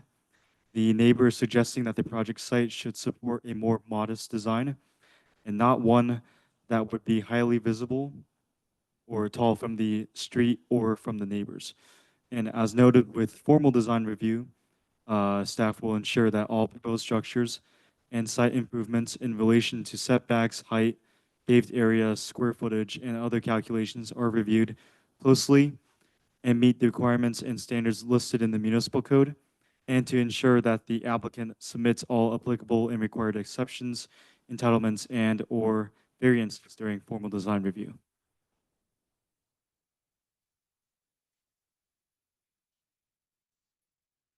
So this is the property description. The property size is approximately 0.75 acres, approximately 32,500 square feet, and is in the suburban residential SR zoning district. The overall site slopes upward from an elevation approximately 160 feet from the roadway up to 180 to 190 feet on the central part of the property. And so the site has existing wood structures and decks that are in various stages of decay and abandonment. So planning went out to the site earlier today and took these photographs. As you can see here, wood storage sheds and the decks, as well as the main residence, are in various stages of decay. And the existing main residence is on top of the relatively high sloping land. So it's situated on the top side. And as you can see here that the site is in various stages of decay and has graffiti on the walls currently. So this is the topographic survey.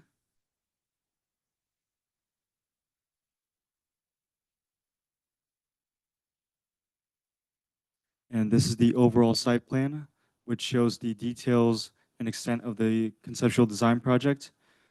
And so the proposed main residence and accessory structures, or for the ADU, are located on the central and rear side of the property.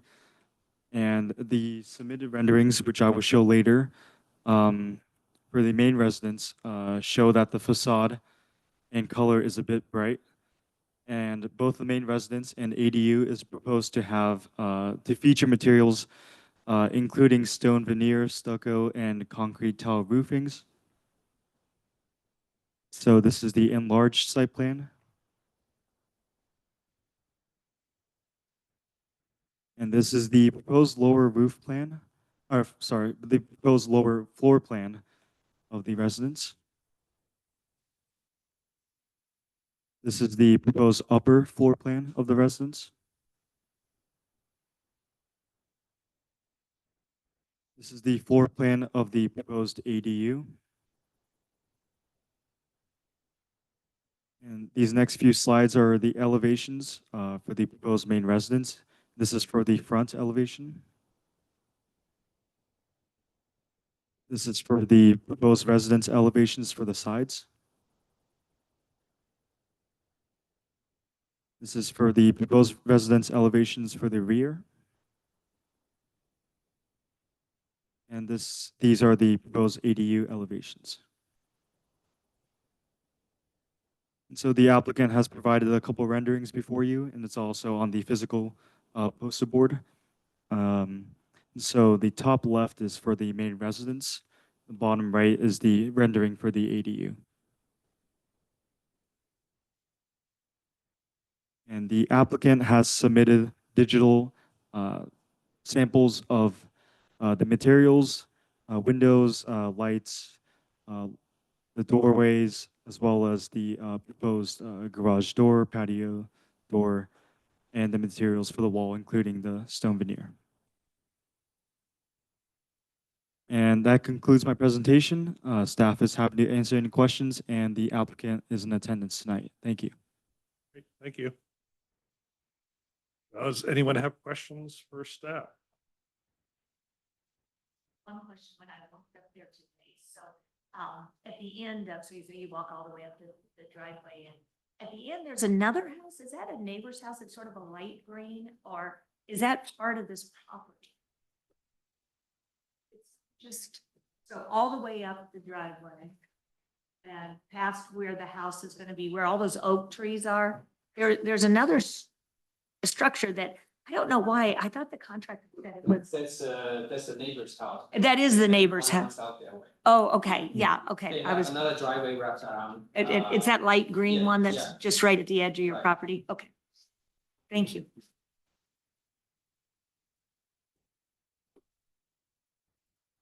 I have a question. Could you bring up the site map and point out the setbacks? So first identify what is declared as front of this property and then Sure, so the frontage, feet is and where the exception. so the front setback is along the frontage of this Southdale Way. Okay. And so the applicant has incorrectly labeled the setback lines for the property, which should be instead 50 feet.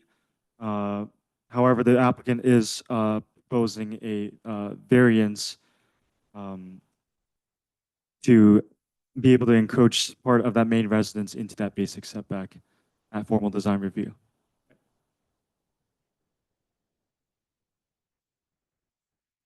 So in this rendering, it looks like that corner of the garage is at the setback or? The corner of the garage is at 30 feet, so 30 it feet. does not meet the setback. Okay, So what another 20 feet back, so kind of on the other side of where the garage is what would be the required setback. and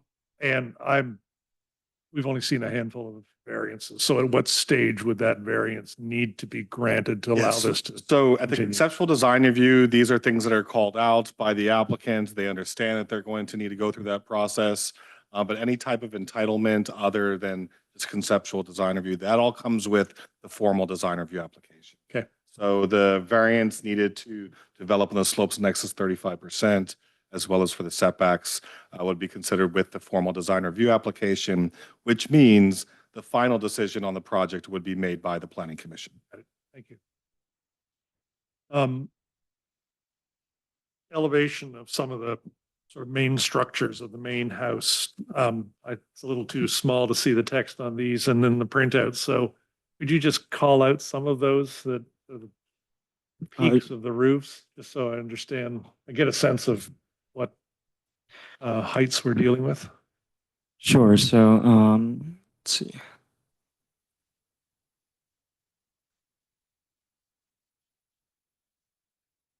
So the applicant has stated that 202 feet elevation will be the ridge. Okay.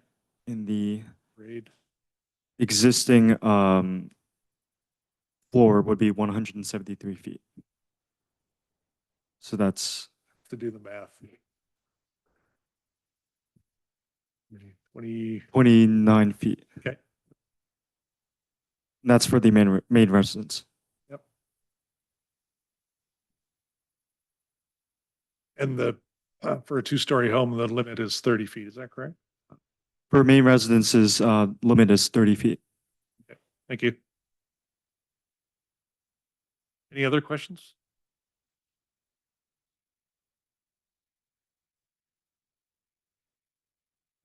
Well, is there a consideration of reducing the size versus extending the setback or?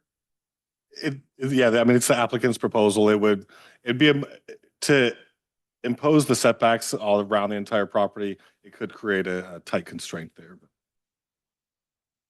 I'm the applicant and also the owner. You'll have an opportunity. They'll just finish asking questions, then you'll have opportunity. Any other questions?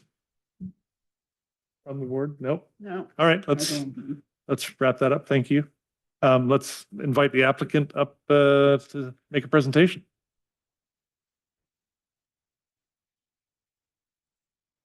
This is Minji, but I go by Raymond. I'm the owner of the property. Our family acquired the property 2 years ago, approximately. There's existing house there, but it's been in bad shape. We're hoping to get remodeled and rebuilt.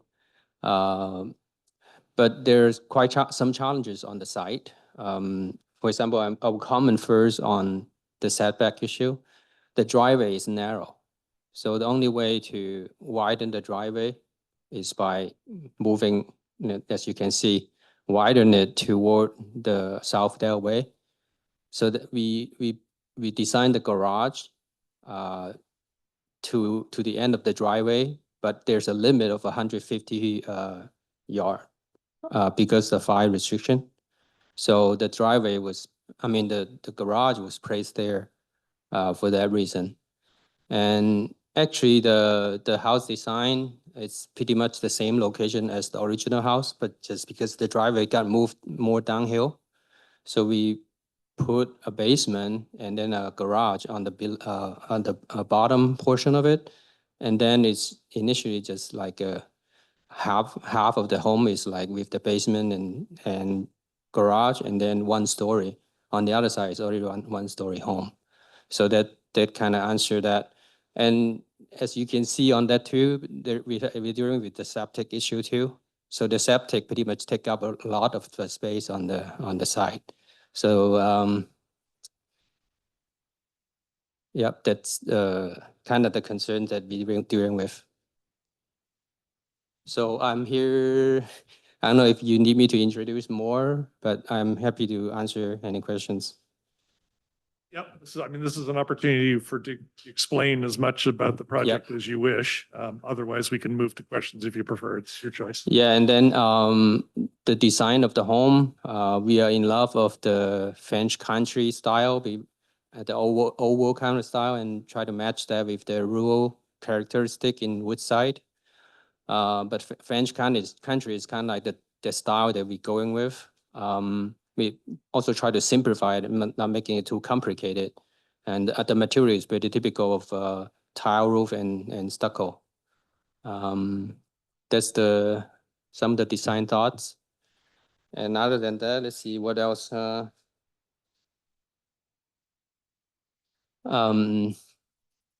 guess that's all I would like to say.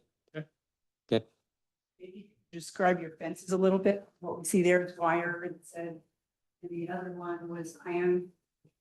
Oh, the fence. Right now we try to build fence around, but kind of open with the wood 6 feet tall with the wire, so kind of like a see-through. But also the design is not completely enclosed, so they allowed animals to go through. The railing is pretty much the stairs because we have kind of like on the driveway, we need to step up to the main house. So that's kind of like some railing there, and also try to have protection so that we don't fall off to the side of the hill. So that's designed to have like iron 4 feet tall iron fence. That's there's no gate design on the driveway. Iron is up at the top of that. Yeah, up at the top, as you can see, the next to the stairs.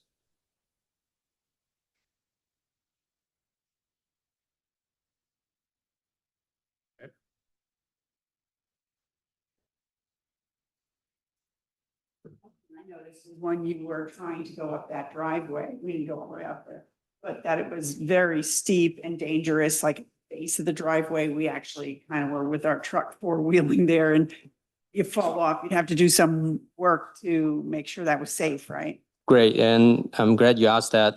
That's one of the reasons why we designed to widen the driveway to make a better curve, so that it's safe. And also that when we widen the driveway will be a little bit lower because we go more toward downhill, so it won't be as steep. And also one thing I do want to say is because the house currently is tagged unsafe to occupy, so that we have been dealing with a lot of vandalism. Some people try to break in there and do something. So yeah, we would like to speed up the process to get it, rebuilding would be great. Okay. Any other questions? No. It is a challenging site. I understand your rationale for positioning the main house largely where the existing structure stands, and then the decision to place the garage where it is.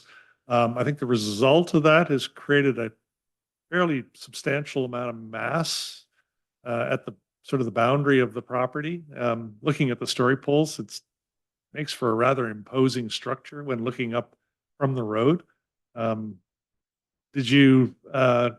Was there any exploration around rethinking where to put that, where else you could put that mass away from the garage or set back from the garage?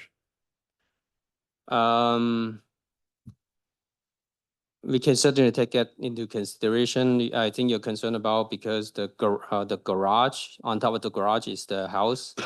So in order to keep the house size currently is only about over 3,000 square feet with 2 bedroom with an office. So if we shrink that portion of the design, then we will have to go the other way.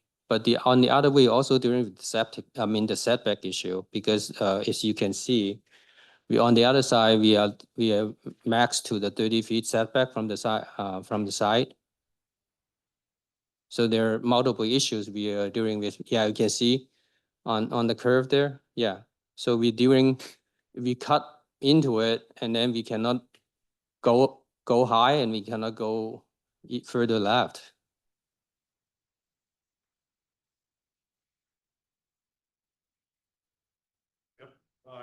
I understand the problem. It's just what I'm responding to is when I look at the elevations of the south, there we go, left rear. It's an imposing structure, 30 feet, almost 30 feet tall, sitting on top of that very steep hill. If the story poles are accurate, I mean, it makes for a challenging wall to look up at. I'm interested if there's opportunities to just sort of break up some of that that facade, just to try and relieve some of that imposing aspect of that wall. It's just quite commanding. Okay. Don't think I have any additional questions related to this. Nobody else? Masses, right? Yes. Massive. Mass is massive. And it is, I understand the limitations of the site.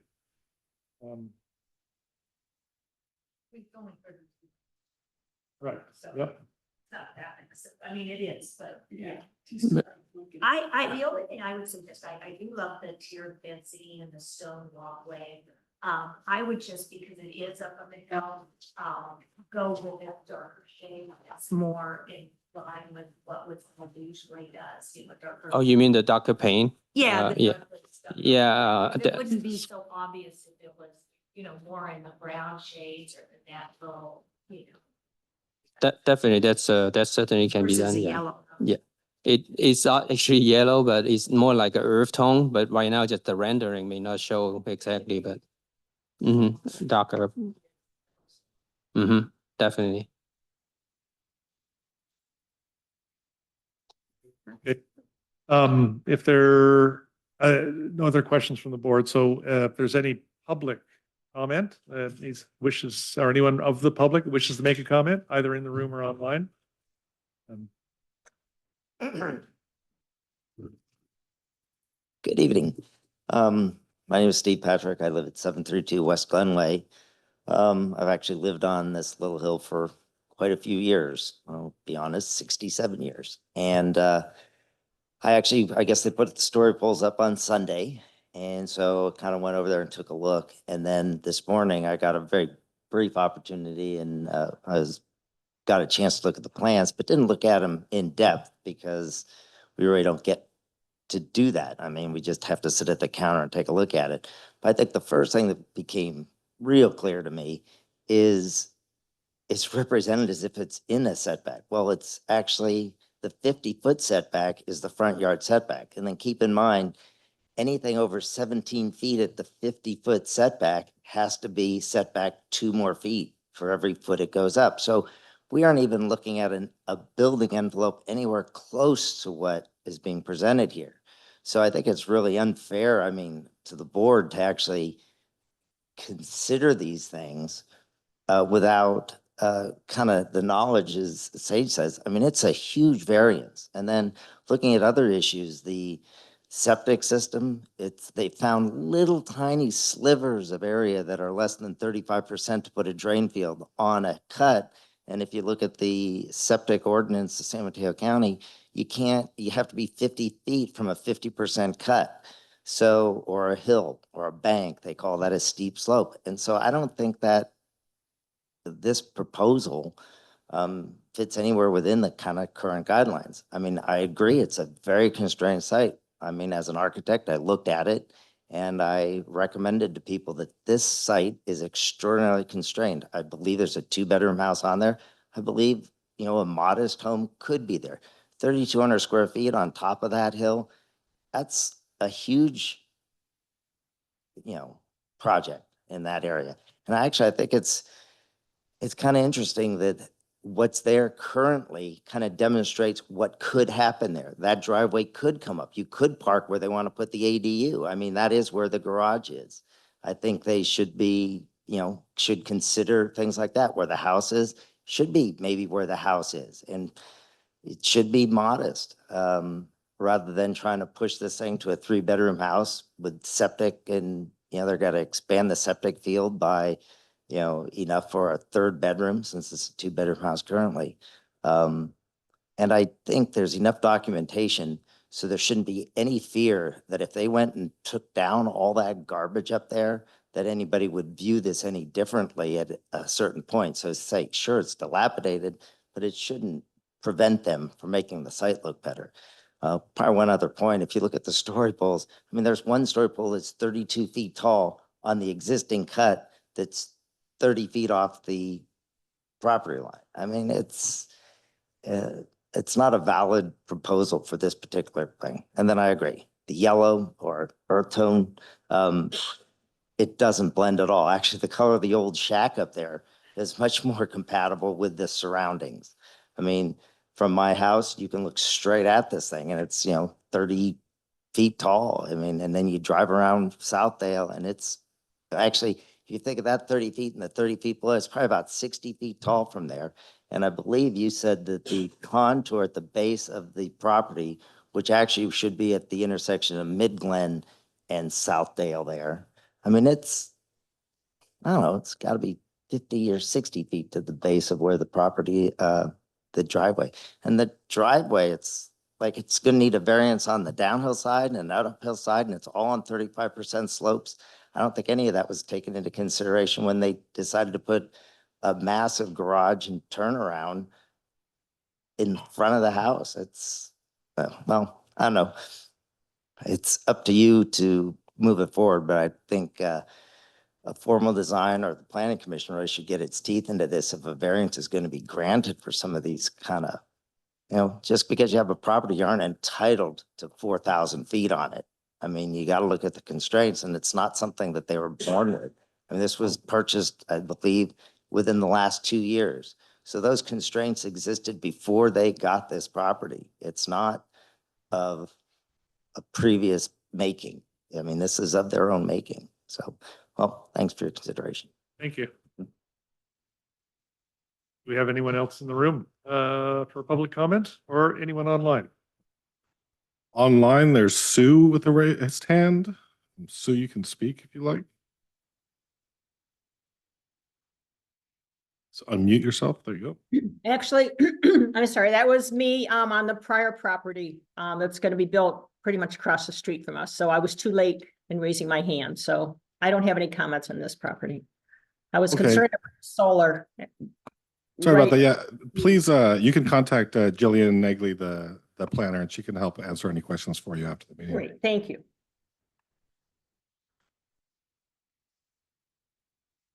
What else? There's no one else with their hand raised online. And I see no one in the room approaching the mic, so let's close the public comment and turn to board discussion. Who would like to? Okay. Well, I find it interesting. I didn't realize that, all right, I knew, but I didn't realize about every foot should be stepping down. It should only be 17 feet and we've got 30 there. I mean, should we, is that, am I paraphrasing incorrectly? No, that's correct. What Mr. Patrick stated is correct. So for every 1 foot, the building is over 17 feet tall. You push it back another 2 feet from the property line. It's like a daylight plane or building envelope. So this project is requesting a variance to that requirement. So one, they'll need it for the lower level. They won't meet the 50 feet. And then the upper level will not meet that increased setback, which turns to 70 feet or something like that, depending on the height of the building. So it's what the applicant is requesting as part of their proposal, whereas the ASRB does not plan on the findings for a variance per se.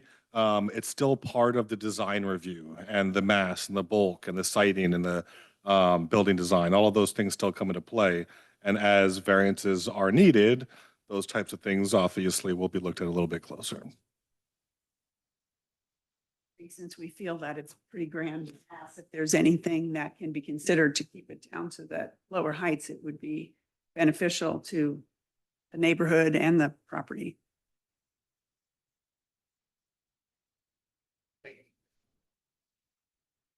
I mean, I feel like in a way, because we don't grant variances.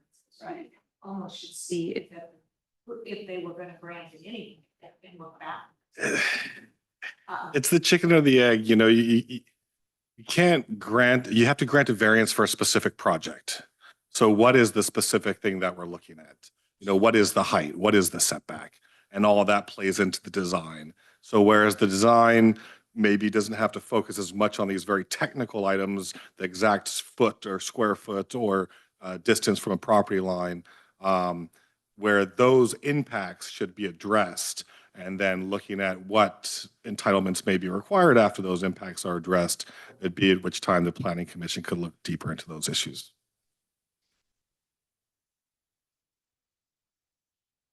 Chicken and egg. Did you have any other questions or comments or? No? Okay. Okay, so I'd like to, if I try to summarize, I think this is it's a challenging site. There's a lot of hurdles to cross in order to get this current proposal through.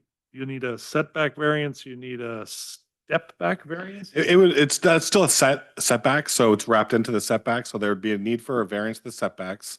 And so, you know, variance to setbacks can range, right, into 2 feet from a property line or 30 feet. So that will be the increased setback will be noted that there's an exception going to that, as well as the lower floor setback.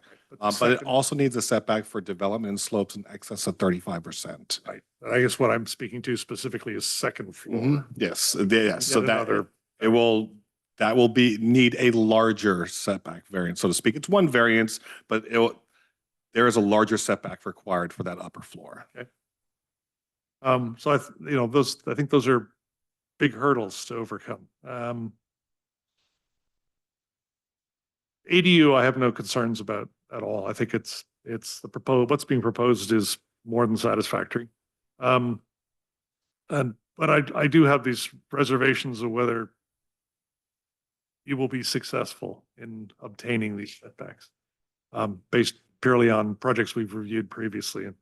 The ask is a lot. And so my general feeling is that I think it would bode this project for you to go back and reconsider some of the placement of the masses and the variances that you would hope to get, and come back to us with another concept that minimizes the expectations around you successfully getting setbacks, while also addressing a lot of the other concerns around septic placement and sizing, shoring up the driveway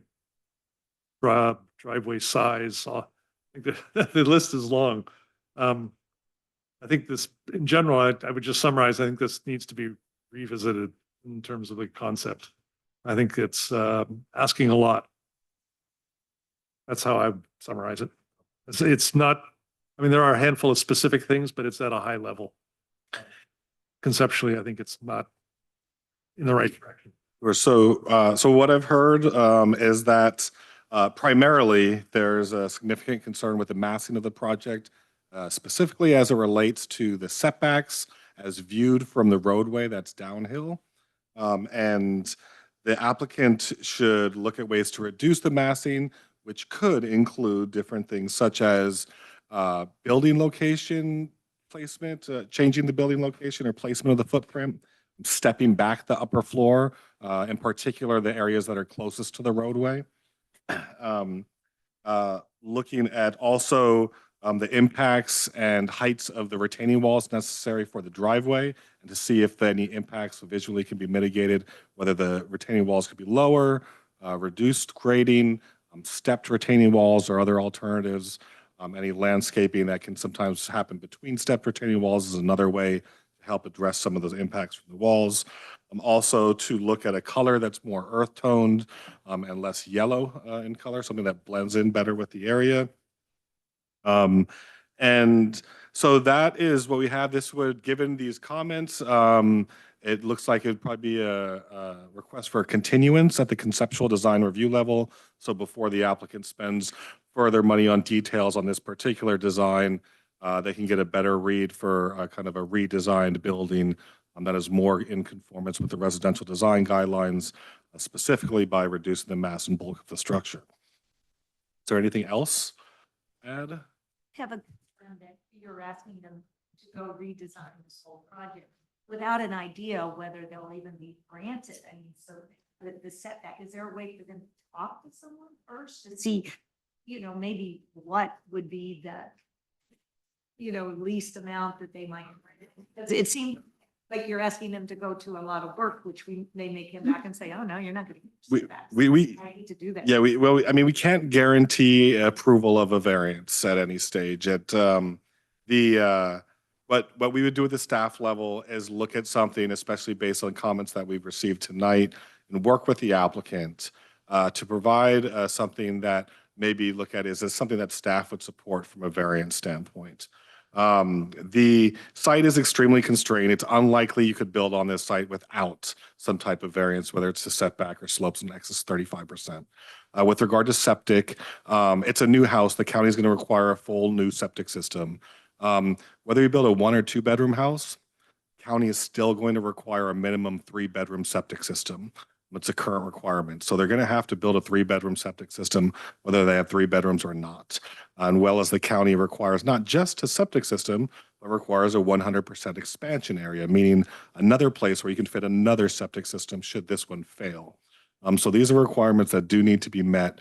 The county allows you to go into slopes in excess of 35%, but not 50%. And so they'll have to kind of thread that needle and making sure you know, there are going to be limited areas where you can put septic on the property, which will be a driving constraint. So with regard to the question, you know, anytime you're asking, you know, on a constrained site and asking for some type of exception, there's going to be some risk involved. And what we can do at the staff level, based on the comments that we've heard tonight, is try to work with the applicant to try to minimize that risk. We have a motion support of that summary and a continuance. Be a continuance, yeah. So, yeah, and this way, you know, the applicant come back to the ASRB to look at these changes. Sometimes there might be further changes needed. Maybe they really nail it and fit everything in nicely on the property. And so by continuing at the conceptual level, allows the applicant to get more feedback from the ASRB without, you know, say going through a whole new grading plan. Sometimes it's necessary as you're redesigning or repositioning things, but you know, there isn't a need for a full landscape plan. There are ways that it will help reduce the cost overall, as opposed to investing all that money up front, which may have less of a chance of getting approved. Pass that motion.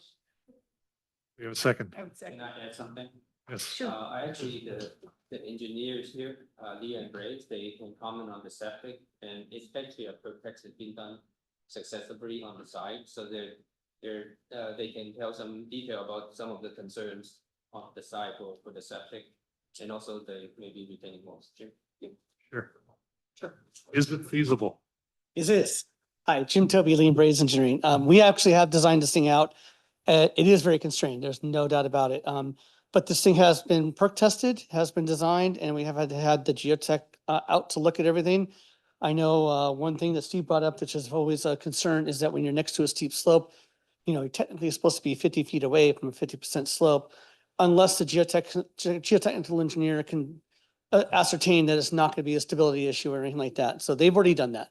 That portion's done. That portion, the septic system, as you show on the plans, is kind of the only place to put septic system. There really isn't much of a place, and that does definitely lead into the placement of the building. So while I can't speak so much from the massing because I'm not the architect, but definitely the when it comes to where the house is located and how the septic system is located right there, that is kind of the constrained lot, and where we build around it is where we have to kind of be. So even the driveway, you know, obviously making a driveway, that is the minimum requirements for the driveway, being able to put the minimum requirements for parking up there and being able just to simply take a car and turn around. So that's something we've looked at very carefully, and that's kind of what dictated it. None of the retaining walls right now, I know we haven't submitted a very detailed grading and drainage plan that's going to come in the formal review, but we have definitely done some preliminary analysis of everything. And all the site retaining walls are no more than 6 feet tall. So we have staggered them, especially on the uphill side, you'll notice.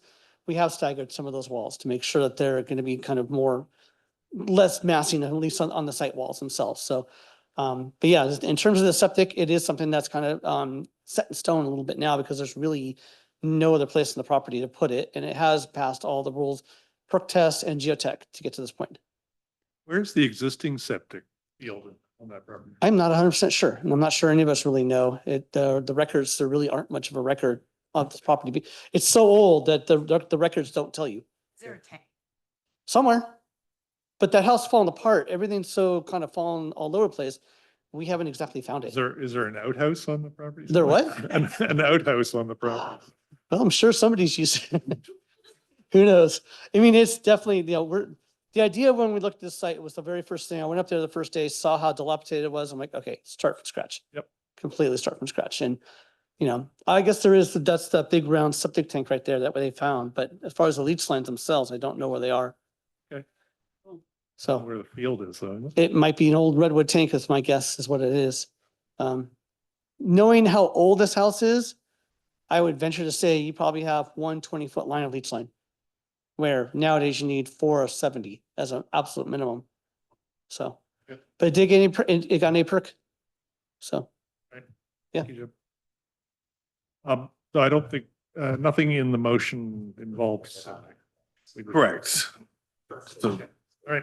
so yeah, so we had a motion. Do we have a second? Second. Okay, roll call vote. Member Delgavio, Did not. I passed that. Can you send? member Comra, Yeah. and Chair Lindsay. Yes. Members Middleman and Taft noted absent. Okay. Concludes item 4. So wrapping up, director's report, nothing? And nothing, you know, our big announcement was Julie joining us. So again, very excited. Today is technically her first day in the planning department. So, you know, she hit the ground running right with an ASRB meeting with a lot of items. I'll note that, you know, on Sarah's departure, there still are some number of minutes that we need to complete. So Julie will help out with that, and we'll be bringing those minutes back to the ASRB for review when they're complete. We ask a big favor. When you send out the plan sets, would you let us know in our personal emails as well, or is that taboo? I'm sorry, to your personal email as well? Yeah. Yeah, we can. Just we the can do it. notification. It doesn't have documentation. Yep, just no, a that's fine. notification. Thank you a million. Oh, and the other additional ask is, the package this week did not include the staff reports. So if you, did they? Yeah. Oh, They were Okay. just kind of buried, all kind of. I couldn't guess, find them. Yeah, no, Sorry. they were here. In the physical package? Yeah, they were. Okay. Yeah. Yeah, I didn't see them. Okay, I retract that. All right, I'm going to adjourn this meeting at 6:45. Thank you. And my pile of paper. You just walk down there and go to the.